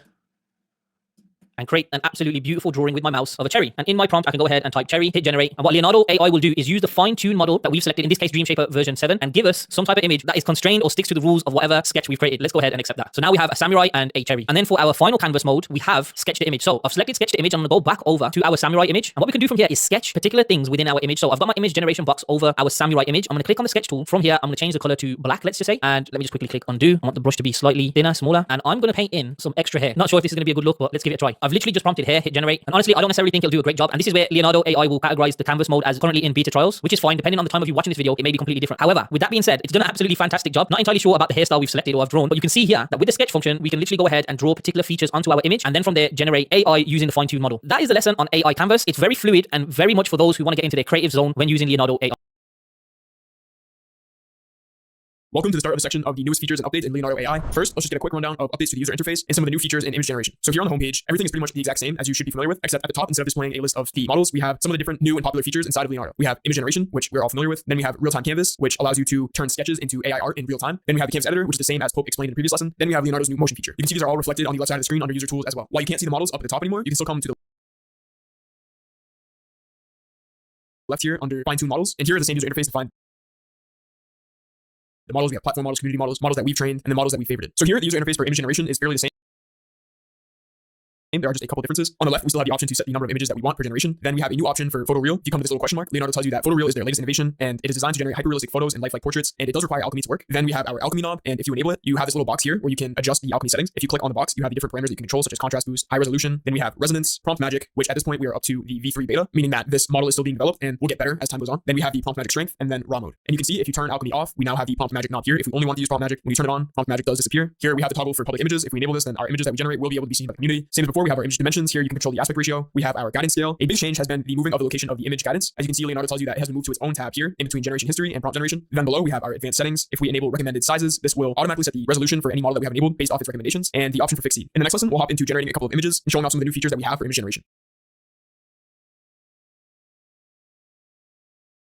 So the first thing I want you to notice is this little dice icon next to the prompt box. If you click this, we have two options now. There's the option to generate a new random prompt and the option to improve a prompt. Let's test out this new random prompt first. This gives us a long, detailed prompt, and this is a good idea to use if you're struggling with any creative ideas and you want to see what kind of prompts are optimized for Leonardo AI. Let's just give this a test with the current settings I'm on. These already look pretty good. Very beautiful scenery and some nice, intricate details. It's definitely an interesting image. So this generate a random prompt function is a good idea if you're looking for creative inspiration and you want to get a sense of what prompts work very well with Leonardo AI. Next, let's test out the improve prompt feature. I'm just gonna type in a samurai and then click the dice and select improve prompt. And here it gives us a new, very detailed and expanded prompt. Let's see what this looks like. And here we go. Not bad. It's turned a super simple prompt into something that looks visually appealing. Let's check out this photo real option. So just come over to the left and toggle it on. You'll notice that it's locked in the Leonardo photo real model for us. And this is a model that's been fine-tuned specifically to give us photorealistic images. It's pre-selected the cinematic feature with alchemy enabled. And with photo real, we get a little box to adjust the depth of field, which is essentially a blurring effect between the subject and the background. That can have a good look for photorealistic images, and the ability for raw mode, which should be enabled if you're looking for more control and flexibility with complex prompts. I'm gonna check this out with this prompt that I have here. An artistic image, male samurai, glowing eyes, neon lights in rainy city with vibrant reflections, futuristic elements, and a cyberpunk vibe influenced by Blade Runner, concept art styles, cyberpunk, neon noir, inspirations, Blade Runner, art station, high detail, vivid colors, cinematic render. And if I generate this, all right, so we got some pretty cool images, and they do look fairly photorealistic. I like this one with the sunglasses to give us some futuristic, cyberpunk-esque sunglasses. And you can see we do have that minimal depth of field going on with the slight blur of the background behind the subject. The first feature I want to show you once we generated our image is the new alchemy upscaler. Leonardo says we should use this to refine and upscale our images, and it can improve faces and hands as part of the process. So if you click the option, we have the refiner strength, which you have low, medium, and high. The higher the strength, the more the refiner will adjust the image to attempt to improve it while upscaling. And if we already have an image that we're happy with the level of detail, it's best to keep this setting at medium or low. Then we have smooth mode, which can substantially enhance the image, but it is best for airbrush styles, vector style images, and to tame chaotic visuals. This is not a good option if you're looking to maintain a photorealistic look. It will really smooth out a lot of the details and will get rid of the grit that is needed for that photorealistic look. And then let's test out high with the smooth mode enabled. And here's what our image looks like with the high normal without smoothing. And it did a pretty good job at keeping it looking realistic and adding a good amount of detail. If we zoom in, we get a lot of the finer details. We have the eyes poking through the sunglasses a little bit, which looks pretty realistic. The raindrops on him, the details on the jacket, it all looks pretty realistic. And if we check out the high smooth, Leonardo did mess up the eyes here a little bit. The positioning is off behind the sunglasses, and you can see we did lose some detail. Everything's a little bit smoother, but we still have some photorealistic element. The other one with high normal, no smoothing, is definitely more realistic. The next feature I want to introduce you to is the elements feature. So I'm just going to turn off photorealism. Just a quick note, there is now the Alchemy V2. This feature works for any Stable Diffusion XL models, which as you can see, Leonardo Diffusion XL is. So because we have Alchemy enabled, I'm just going to come in here and select the anime style. Then if we go to add elements, these are Laura's. And a Laura is essentially an add-on to a model that is trained to do a specific style or character very well. In this case, these are all styles. If you're more curious on Laura's models, check out the Stable Diffusion Masterclass. There's more in-depth breakdown in there. Here, I'm going to use the Tune and Anime Laura, select it and hit confirm, and then it pops up on our user interface right below. We can toggle it to enable and disable it. And we also have the option for the weight. This is the strength of Laura that we want, and it's how much the style of the LoRa will be applied to our image generation. I'm just gonna keep it at 1 for now. Let's test out the same exact prompt with the new elements and style. Okay, so here we have some pretty cool images. I particularly like this one. The colors look really nice. But let's see what the same exact generation looks like with the LoRa disabled. I just want to note that I am using a fixed seed here at the bottom. And here we go. This third and fourth image aren't bad, and you can definitely see the effect that the tune and anime LoRa has had on the image. In the bottom set of images, we much more have that anime aesthetic, and I do quite like it better with the LoRa enabled. Just to quickly point out a couple more things, we have the new motion video feature, and this is where you can generate motion with an image, but this will be covered in a future lesson. We have the edit in canvas, which is the same. It just brings it to the canvas editor, and then we can do adjustments there. We have use image as guidance input, which will send this to the image guidance tab, and I will cover this in the next lesson. And then we have our old 2 classic Alchemy Smooth and Alchemy Crisp upscalers. Just one last quick test. Let's see what this looks like with the LoRa turned on, but the style as none for Alchemy. And out of all 6 of these images, I think I like these the most. I think it adheres to our prompt a little bit better with the glowing eyes, and the details are the most crisp. Especially this first and fourth image look really good.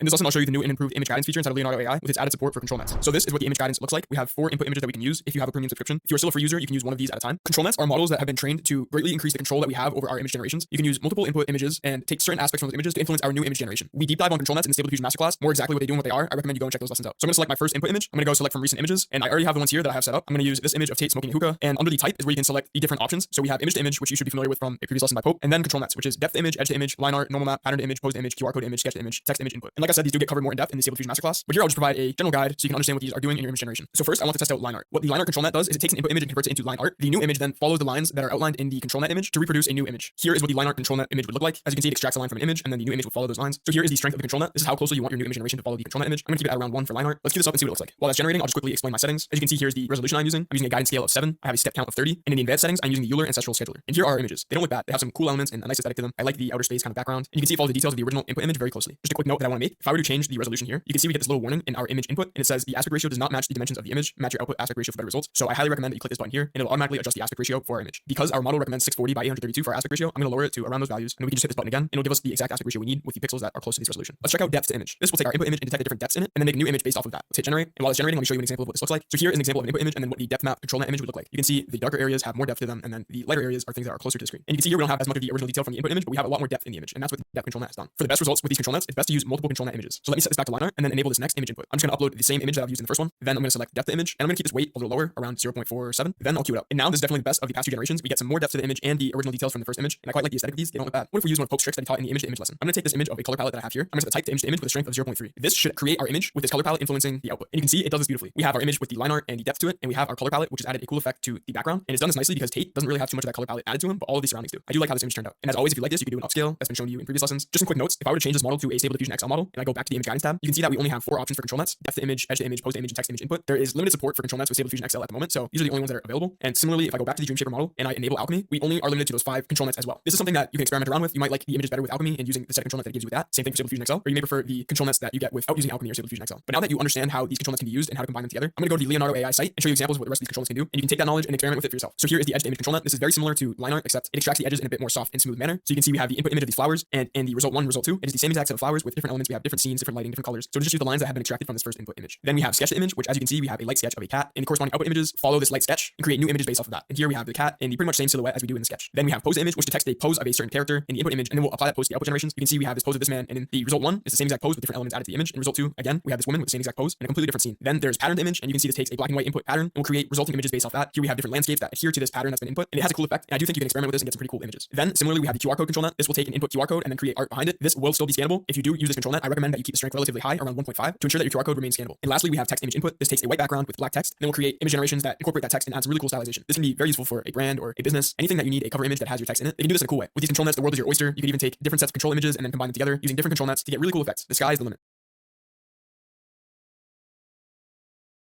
Leonardo AI has come out with their new motion feature, which allows you to seamlessly inject motion into any images that you've made with just one click. If you go on the homepage and scroll up to the top, you will see motion here. If you click this, it will just give you a brief guide on how you use motion. So with any image that's been generated with Leonardo AI, whether that be from you or from the community, you can select their image to motion option, and it will add movement to the image. So here is one of the images that I've generated. It is just a picture of an astronaut from behind looking at Mars. You can see here we have the image to motion function. If I click this, it will give me this pop-up, and the only parameter that we can adjust here is the motion strength. While there isn't much you can tweak, there are a couple pointers that I will suggest. As of right now, the motion feature runs the best with images that have a good amount of depth to them, meaning not flat anime-esque images. And for images that contain characters, it's best if you leave the motion strength on the lower side. But we can explore this now. For this image of the astronaut, I'm going to put this at 3, and then I will hit generate. And then it shows up in our generation history in the image generation tab, just as if you were generating a regular image. So here is what it looks like. It's not bad. You can definitely get it better with a couple rerolls. And that's the thing, as of right now, you don't have much control. The only thing you can really change is generating again and the motion strength. I could generate this video a couple more times with the same exact motion strength, and it could give me some different movement that looks better. But for now, let's check out a different style of image. Let's check out this image that I made in a previous lesson and then see if we can get some good movement with it. So I'll just click the image to motion tab, leave it at 4, and then generate. I'm not a fan of how this one turned out, so I'm gonna go and generate it again. And again, it's giving me something that's a little bit unfavorable. But as I said right now, the motion feature doesn't perform the best with characters. Here's a previous video I made with an image that I created to show you that you can get some good results. You can see in this, the character stays perfectly still and the background slowly pans, which gives a really cool effect. Now here's a trending image that I found, and images like these tend to perform very well with the motion feature. Here, I'm gonna set the slider to around 6. So the motion second feature runs off Stable Video Diffusion. Stable Video Diffusion is a technology that was created by the same organization that created Stable Diffusion, and it is essentially Stable Diffusion that was trained with videos. That is what Leonardo AI's motion it uses in the backend. So as Stable Video Diffusion gets more updates and becomes better, so will this motion feature. So here we are with the motion. As you can see, it fits this image very well. All the details remain defined and adds really clean movement to the image. The key takeaways I want you to get from this lesson is that you can keep the same motion setting and get drastically different results with the same image. So it's important that you re-roll a couple times to get something that you like. As of right now, it performs the best with images that have a lot of depth to them and not really a flat 2D animated design. And lastly, when generating images with characters, it is best to keep it on the lower side. Just to prove that to you, here's a video I made with two astronauts in the past with a high motion setting, and as you can see, they start to get morphed as the video goes on.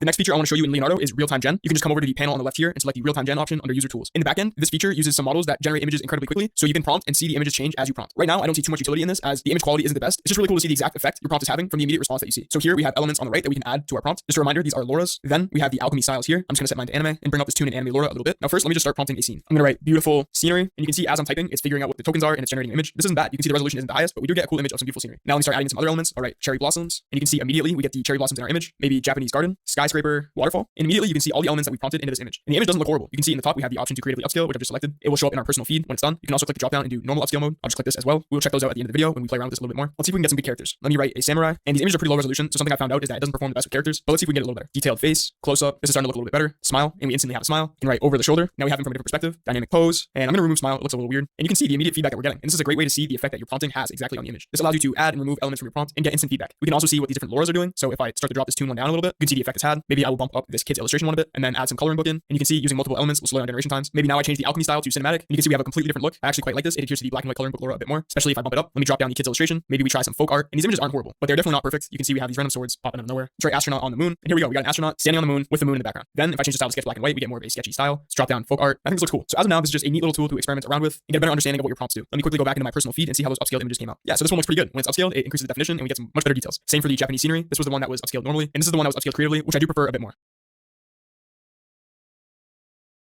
Real-time canvas is another new feature by Leonardo that allows you to paint in a canvas editor and get immediate images in return, similar to real-time gen. Just like real-time gen, this will instantly provide images for what you prompt and draw. You have some different parameters here. We have the creativity strength, the alchemy styles again, the mode, which is interactive versus real-time. Real-time is available if you are a premium member and will update continuously versus interactive mode, which will only update the image after a certain brush stroke. So let's start playing around with this. Here you have the option to select the color for your brush. I'll select this one here. We have a couple different tools. We have our paintbrush itself where we can draw on a canvas. We have the eraser, we have the select tool, and we have the image tool. I'll show you what each of these do in a minute. So with the brush tool, let's start drawing something. You can see here it's trying to interpret what we are drawing and it's just coming up with some lights. But if I start to prompt something, what if I say alien? We start getting an alien head. Then I can go in, change my brush color to black. Maybe I start going in and drawing some eyes. Then I'll reduce the brush a little bit more, get a nose on here. But right now this is kind of dark. So let me get a different background color. To do that, you come into the color palette, go to background, and then select the color. Now let's start adding some more detail. Maybe I start drawing a neckline. And you can see instantly what changing the background did. It's added a lot more detail now. Maybe we draw the shoulders. We can start prompting some more things. I can say male. Now we have a male alien. I can write black leather jacket. Now the alien has a black leather jacket. And let's just experiment with the creativity strength. You'll notice as you bring the creativity strength down, it will more follow what your image looks like. In my experience, it's generally a good idea to keep it relatively high unless you are good at drawing on this canvas. Right now I'm just using a touchpad, so it's very little detail. But I should note that you can also get the Leonardo AI app. If you have an iPad, you can use the Apple Pencil and you can do some really cool things with this. So I'm just gonna bump this back up. If we add starry sky and let's change the style. You'll notice that changing the alchemy style gives you drastically different results. So if I go ahead and select photography, now the alien has a completely different look. We get some of that starry sky in here. If I go ahead and hit vibrant, again, completely different look. I can go in and select fantasy art, same thing, sketch,